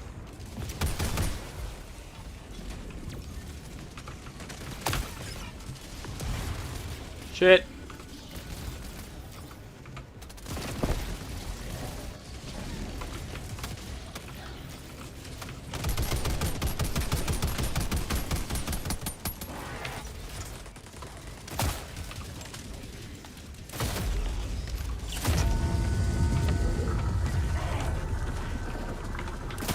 Fuck off. Oh! I forgot I didn't have my revolver. Or my fucking talon.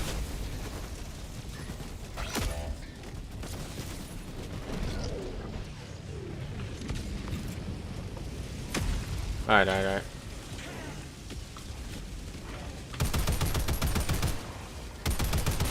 How do I cut that fucking flashlight off?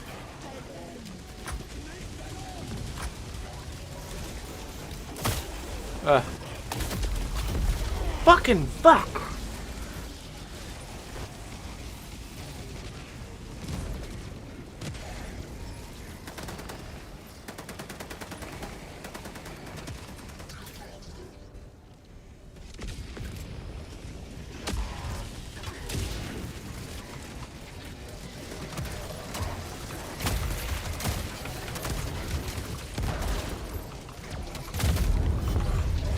Fuck it.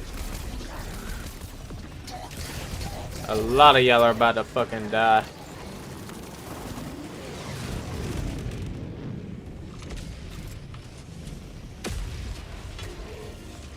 Five? That's all I did? Oh, never mind, that's not me. That's all I've done so far is fucking 5?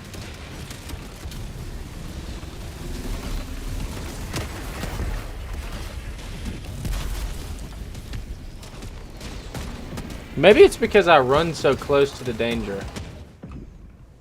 Because, I mean, I've been reinforced 4 fucking times already.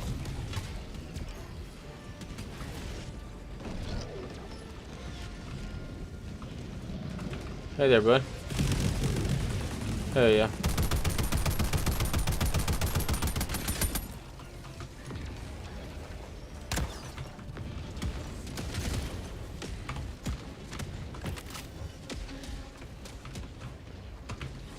Where'd he go? Oh, that's him.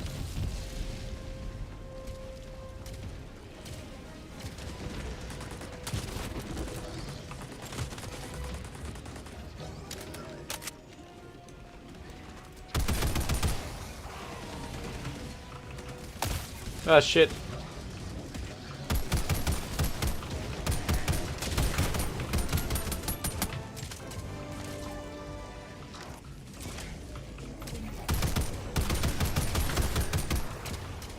Right in the face. Shit. Did he just kill me? He did. He fucking killed me.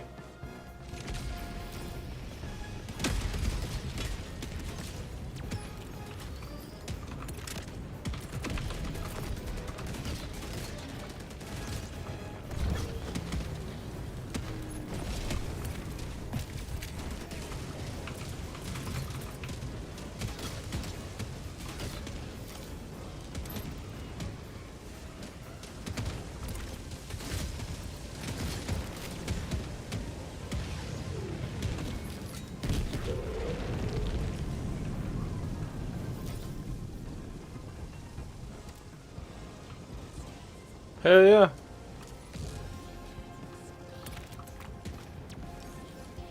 Coolin'. We got the fucking boys with us. We got the fellas.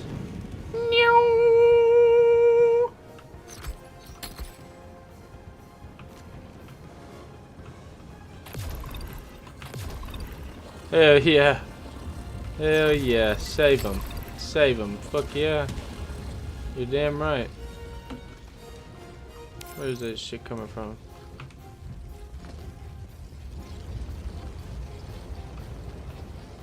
We're getting out of here now. Come on. Oh damn, the bubbles are going.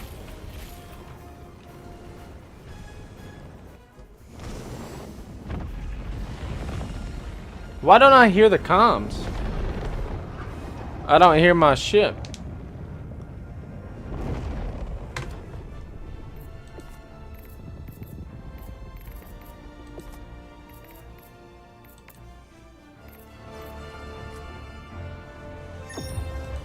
That's weird. I didn't get shit. I didn't contribute a damn thing. I died a lot. That's all I did.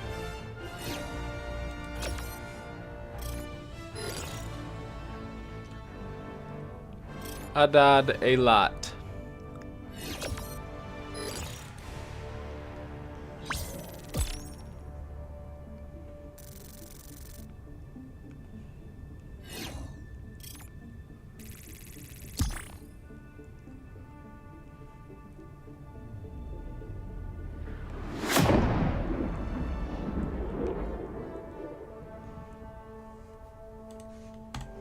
Do, do, do, do.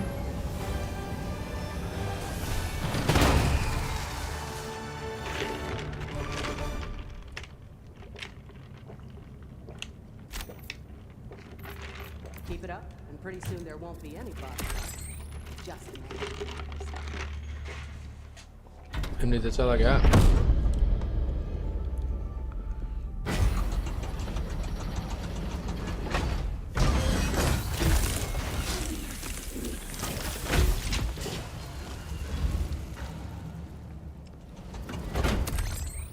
The host left the game.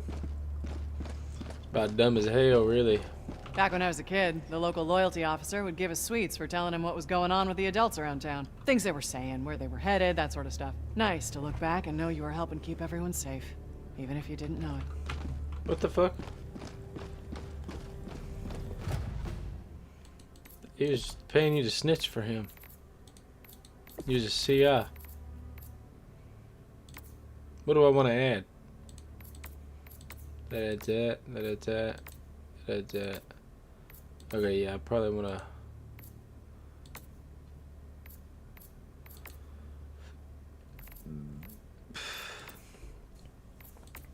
My weapons bay is looking pretty alright so far. I don't have a nuclear radar right now. It looks like that. It could look like that. It could look like that. And that. And then that. Engineering bay could be like that. And then that.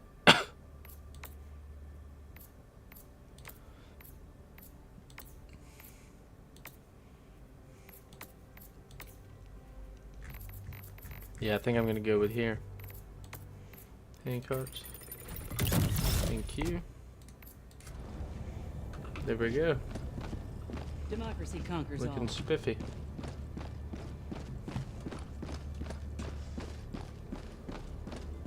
Managed democracy calls for aid. Only you can answer, Helldiver. Our city must be reclaimed. Allied destroyer coordinates received. Destroy command bunkers. He's only got one guy with him.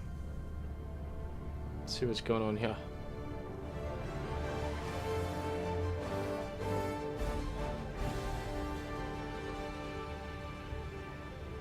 This is showing me the old games, isn't it?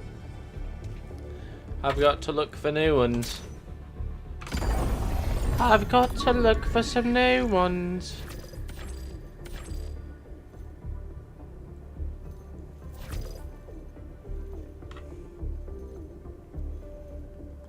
I'm sending out an SOS. I'm sending out an SOS. Allied destroyer coordinates received. Failed to join because the session is full. Okay. I'll go fuck myself. Look at that one. Allied destroyer coordinates received. Greetings, Helldiver. Mission coordinates locked. Hellpods primed. Engaging orbital thrusters. Damn, I'm starting to get damage in the handle. And the grip, I think. Orbit synchronized. Did I have a fucking sword? pretty chill. I can't two-hand it all that well unless I do it like maybe like that. I guess yeah, that's pretty good.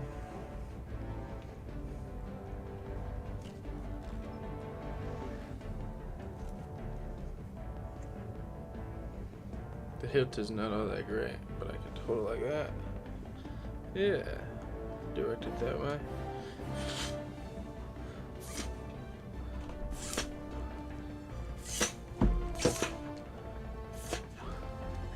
I can sharpen that shit.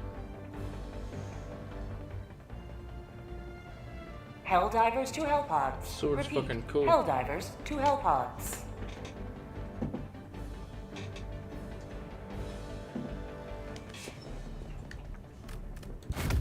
Sorry, what's the briefing? Alright. So a lot of traversing. This is perfect.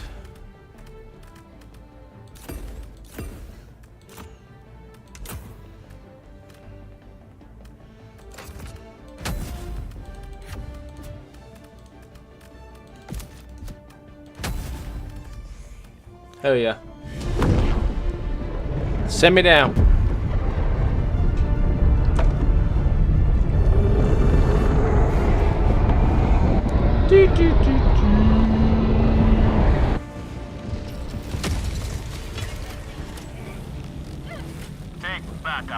Is that a fucking hail bomb?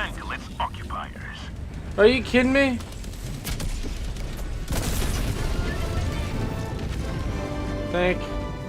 I mean, somebody was watching out for me.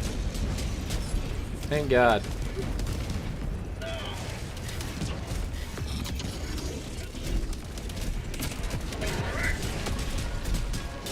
I see you.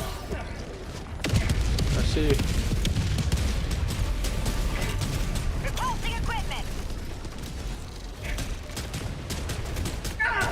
There's 3 of them.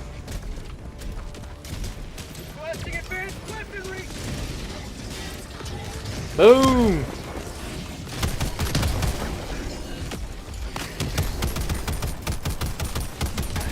Damn.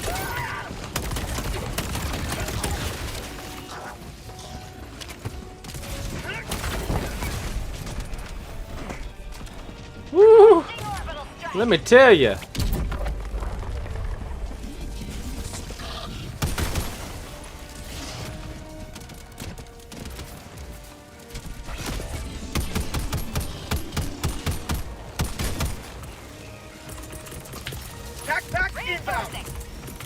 Calling down a support weapon!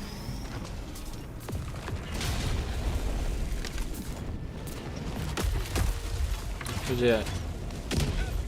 Oh, that way.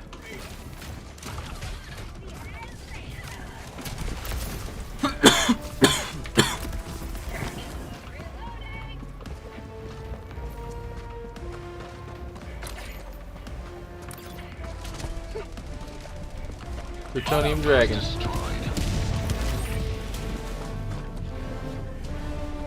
Dropping a pin. West, 300 meters.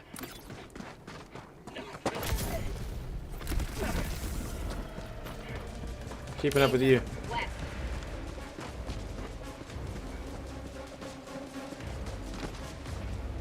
Hell bomb.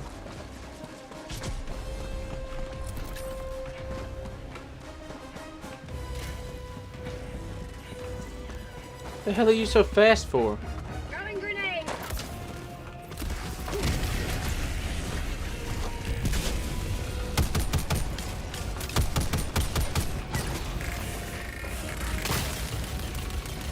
Shit, I don't have any grenades. Injury. Blood injury. Fuck.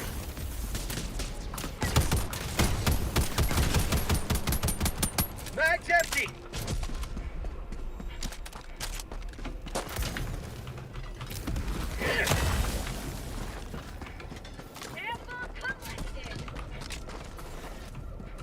Took care of that thing. Rare sample required. You dick.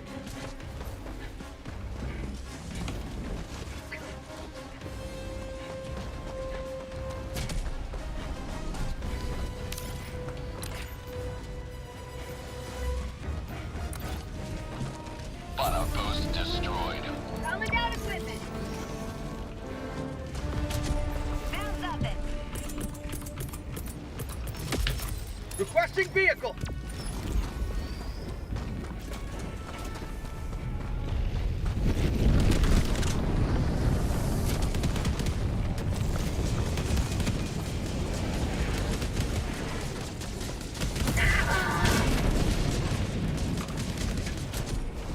Automaton outpost destroyed.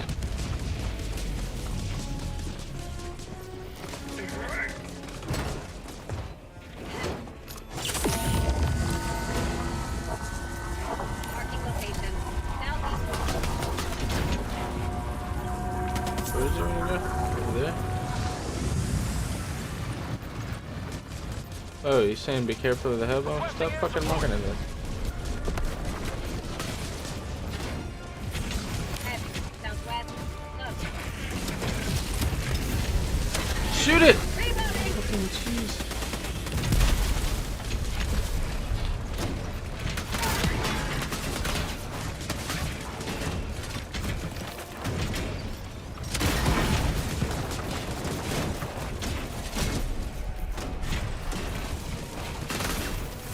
Bot outpost destroyed.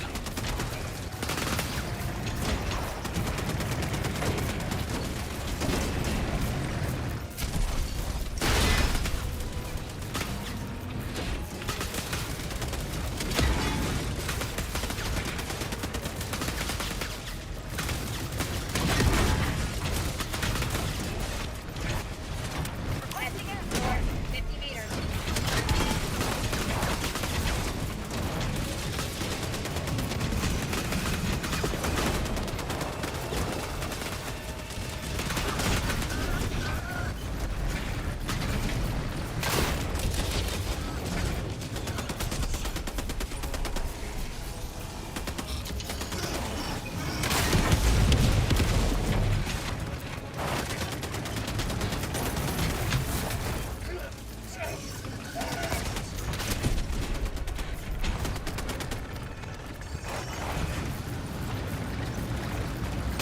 Calling down a support weapon!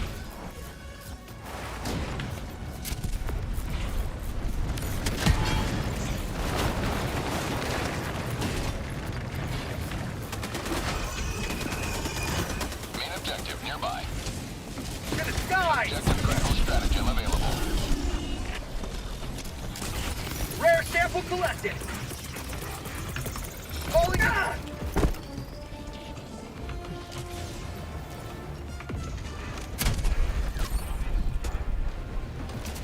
Drop ship! I got the terminal! Hellbomb armed!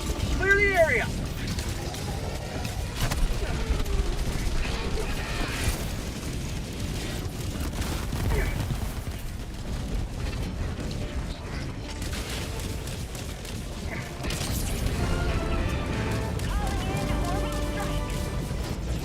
Requesting orbital strike.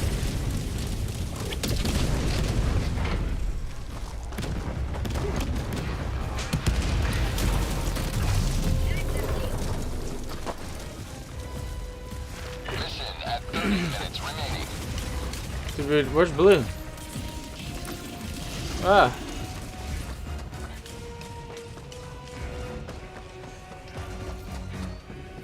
It looked like Blue went down with the ship.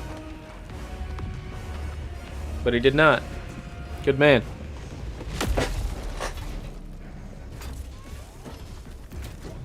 Calling in a hellbomb. Damn. Bot outpost. Boom. They gone. They gone, they gone, they gone. Hellbomb. Fuck. Clear the area. Throwing grenade. Shit.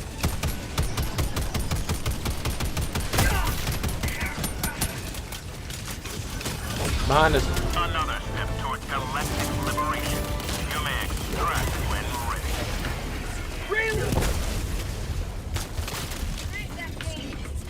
Sending in an eagle.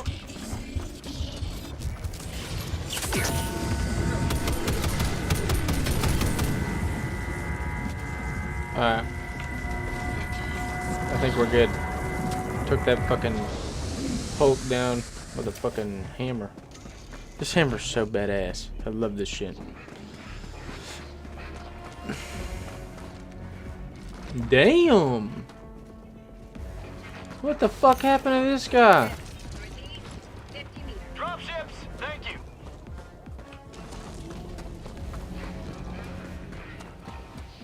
He's just fucking innards.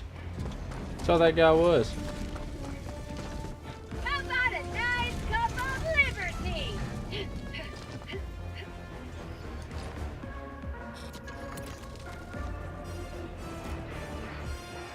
Throwing grenade.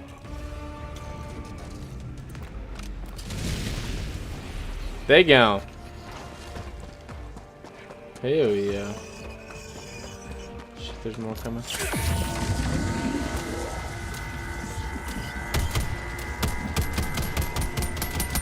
Bag's empty.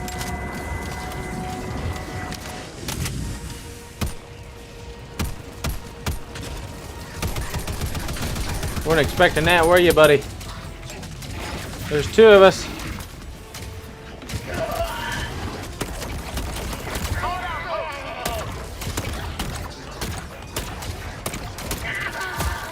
Shit.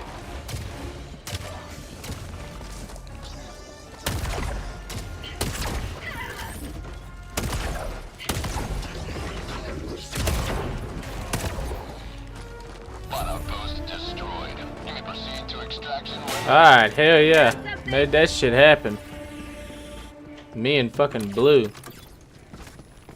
Knocking shit out the park. Attacking map, southwest, 200 meters.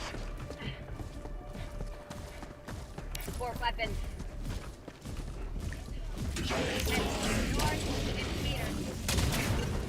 Sending in an eagle.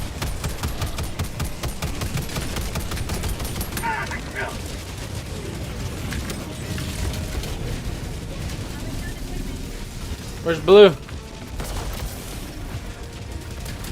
Dropship.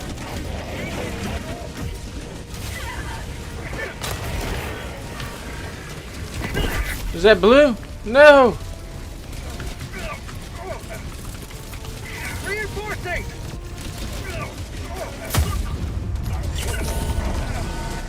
Enemy tactical asset within threat range. Are you fucking shitting me? They just whooped my ass. They stomped my fucking head in.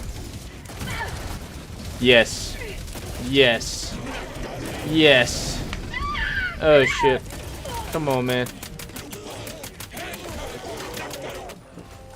Popping them, popping them, popping them. Come on. Oh!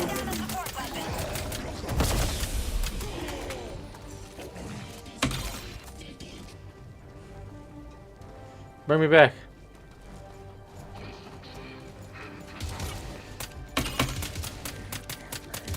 Bring me back, Plutonia.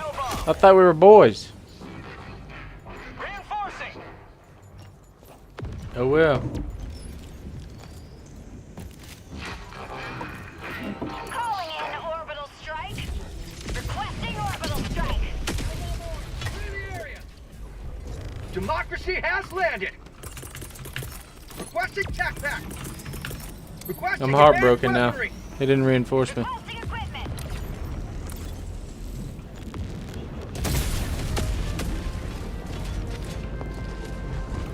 Requesting sentry. Activating jump pack.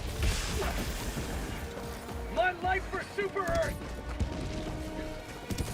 Reloading. Ah, shit. Requesting orbital. There's two of them.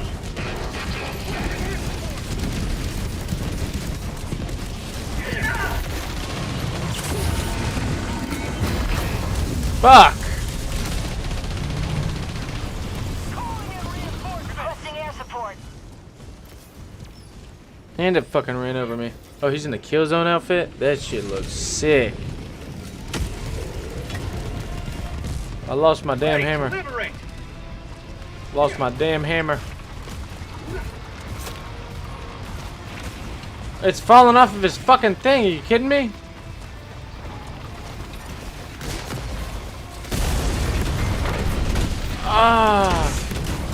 I got it. I fucking got it. Shit. Shit. Where's my shit at? There we go. There we go. There we go. There we fucking go.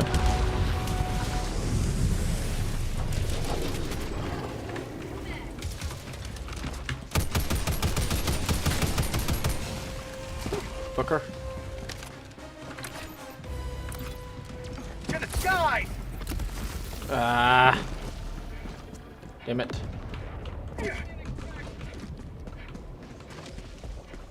Extraction request confirmed. Shuttle inbound. Alright. That's all I got. I got nothing else.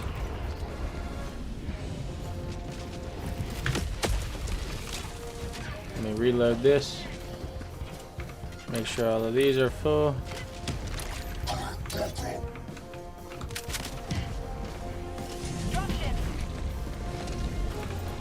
Shit. I got nothing left. That's all I got. Oh shit! Activating, don't pass!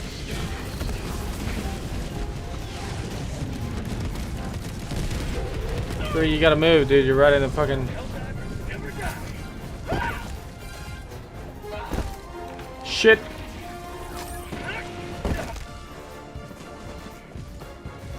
ETA T-minus 1 minute.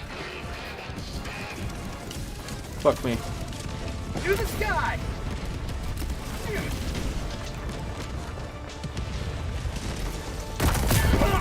Oh, what even was that? What the fuck even was that? What even happened? Thank you. Are you fucking kidding me? What even happened there?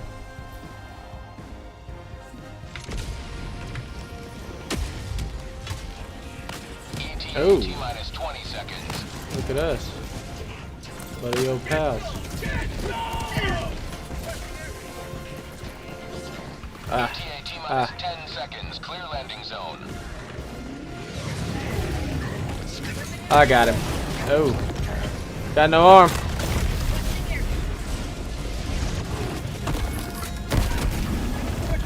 Pelican 1 approaching pickup. Holy fuck.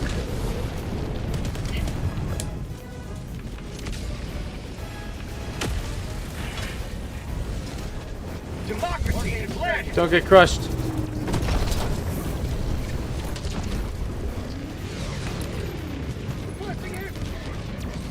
My hammer. Pelican 1 preparing to depart. Shuttle launch in 20 seconds. Budget depleted. Extraction complete. Pelican 1 beginning ascent. Damn, dude, they tried to get us. They were mad as fuck about that one. The automatons are mad as. Hold my farts 52.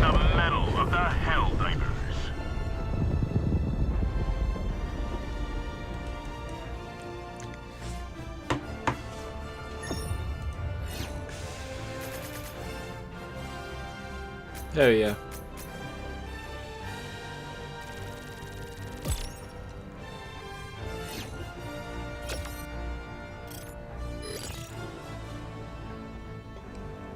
Oh yeah. Truly exceptional heroism.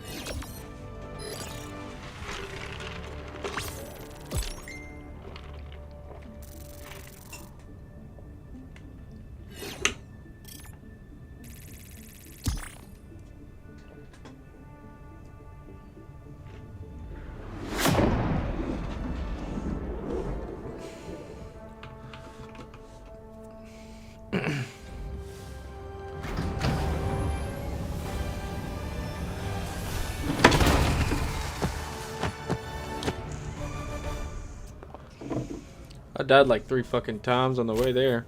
How many kills did I get? 28. 28 kills? Allied destroyer has left squadron. Another victory for democracy. Wow. You got me here though. So that's cool. I also did got a tank for a guy.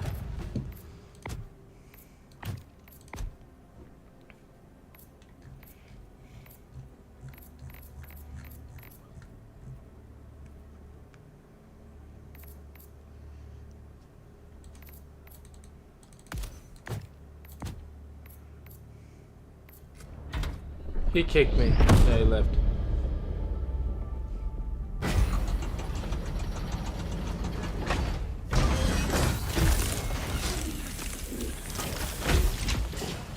Alright, assholes. I think I'm gonna call that for a little bit. I did get kicked. Fuck.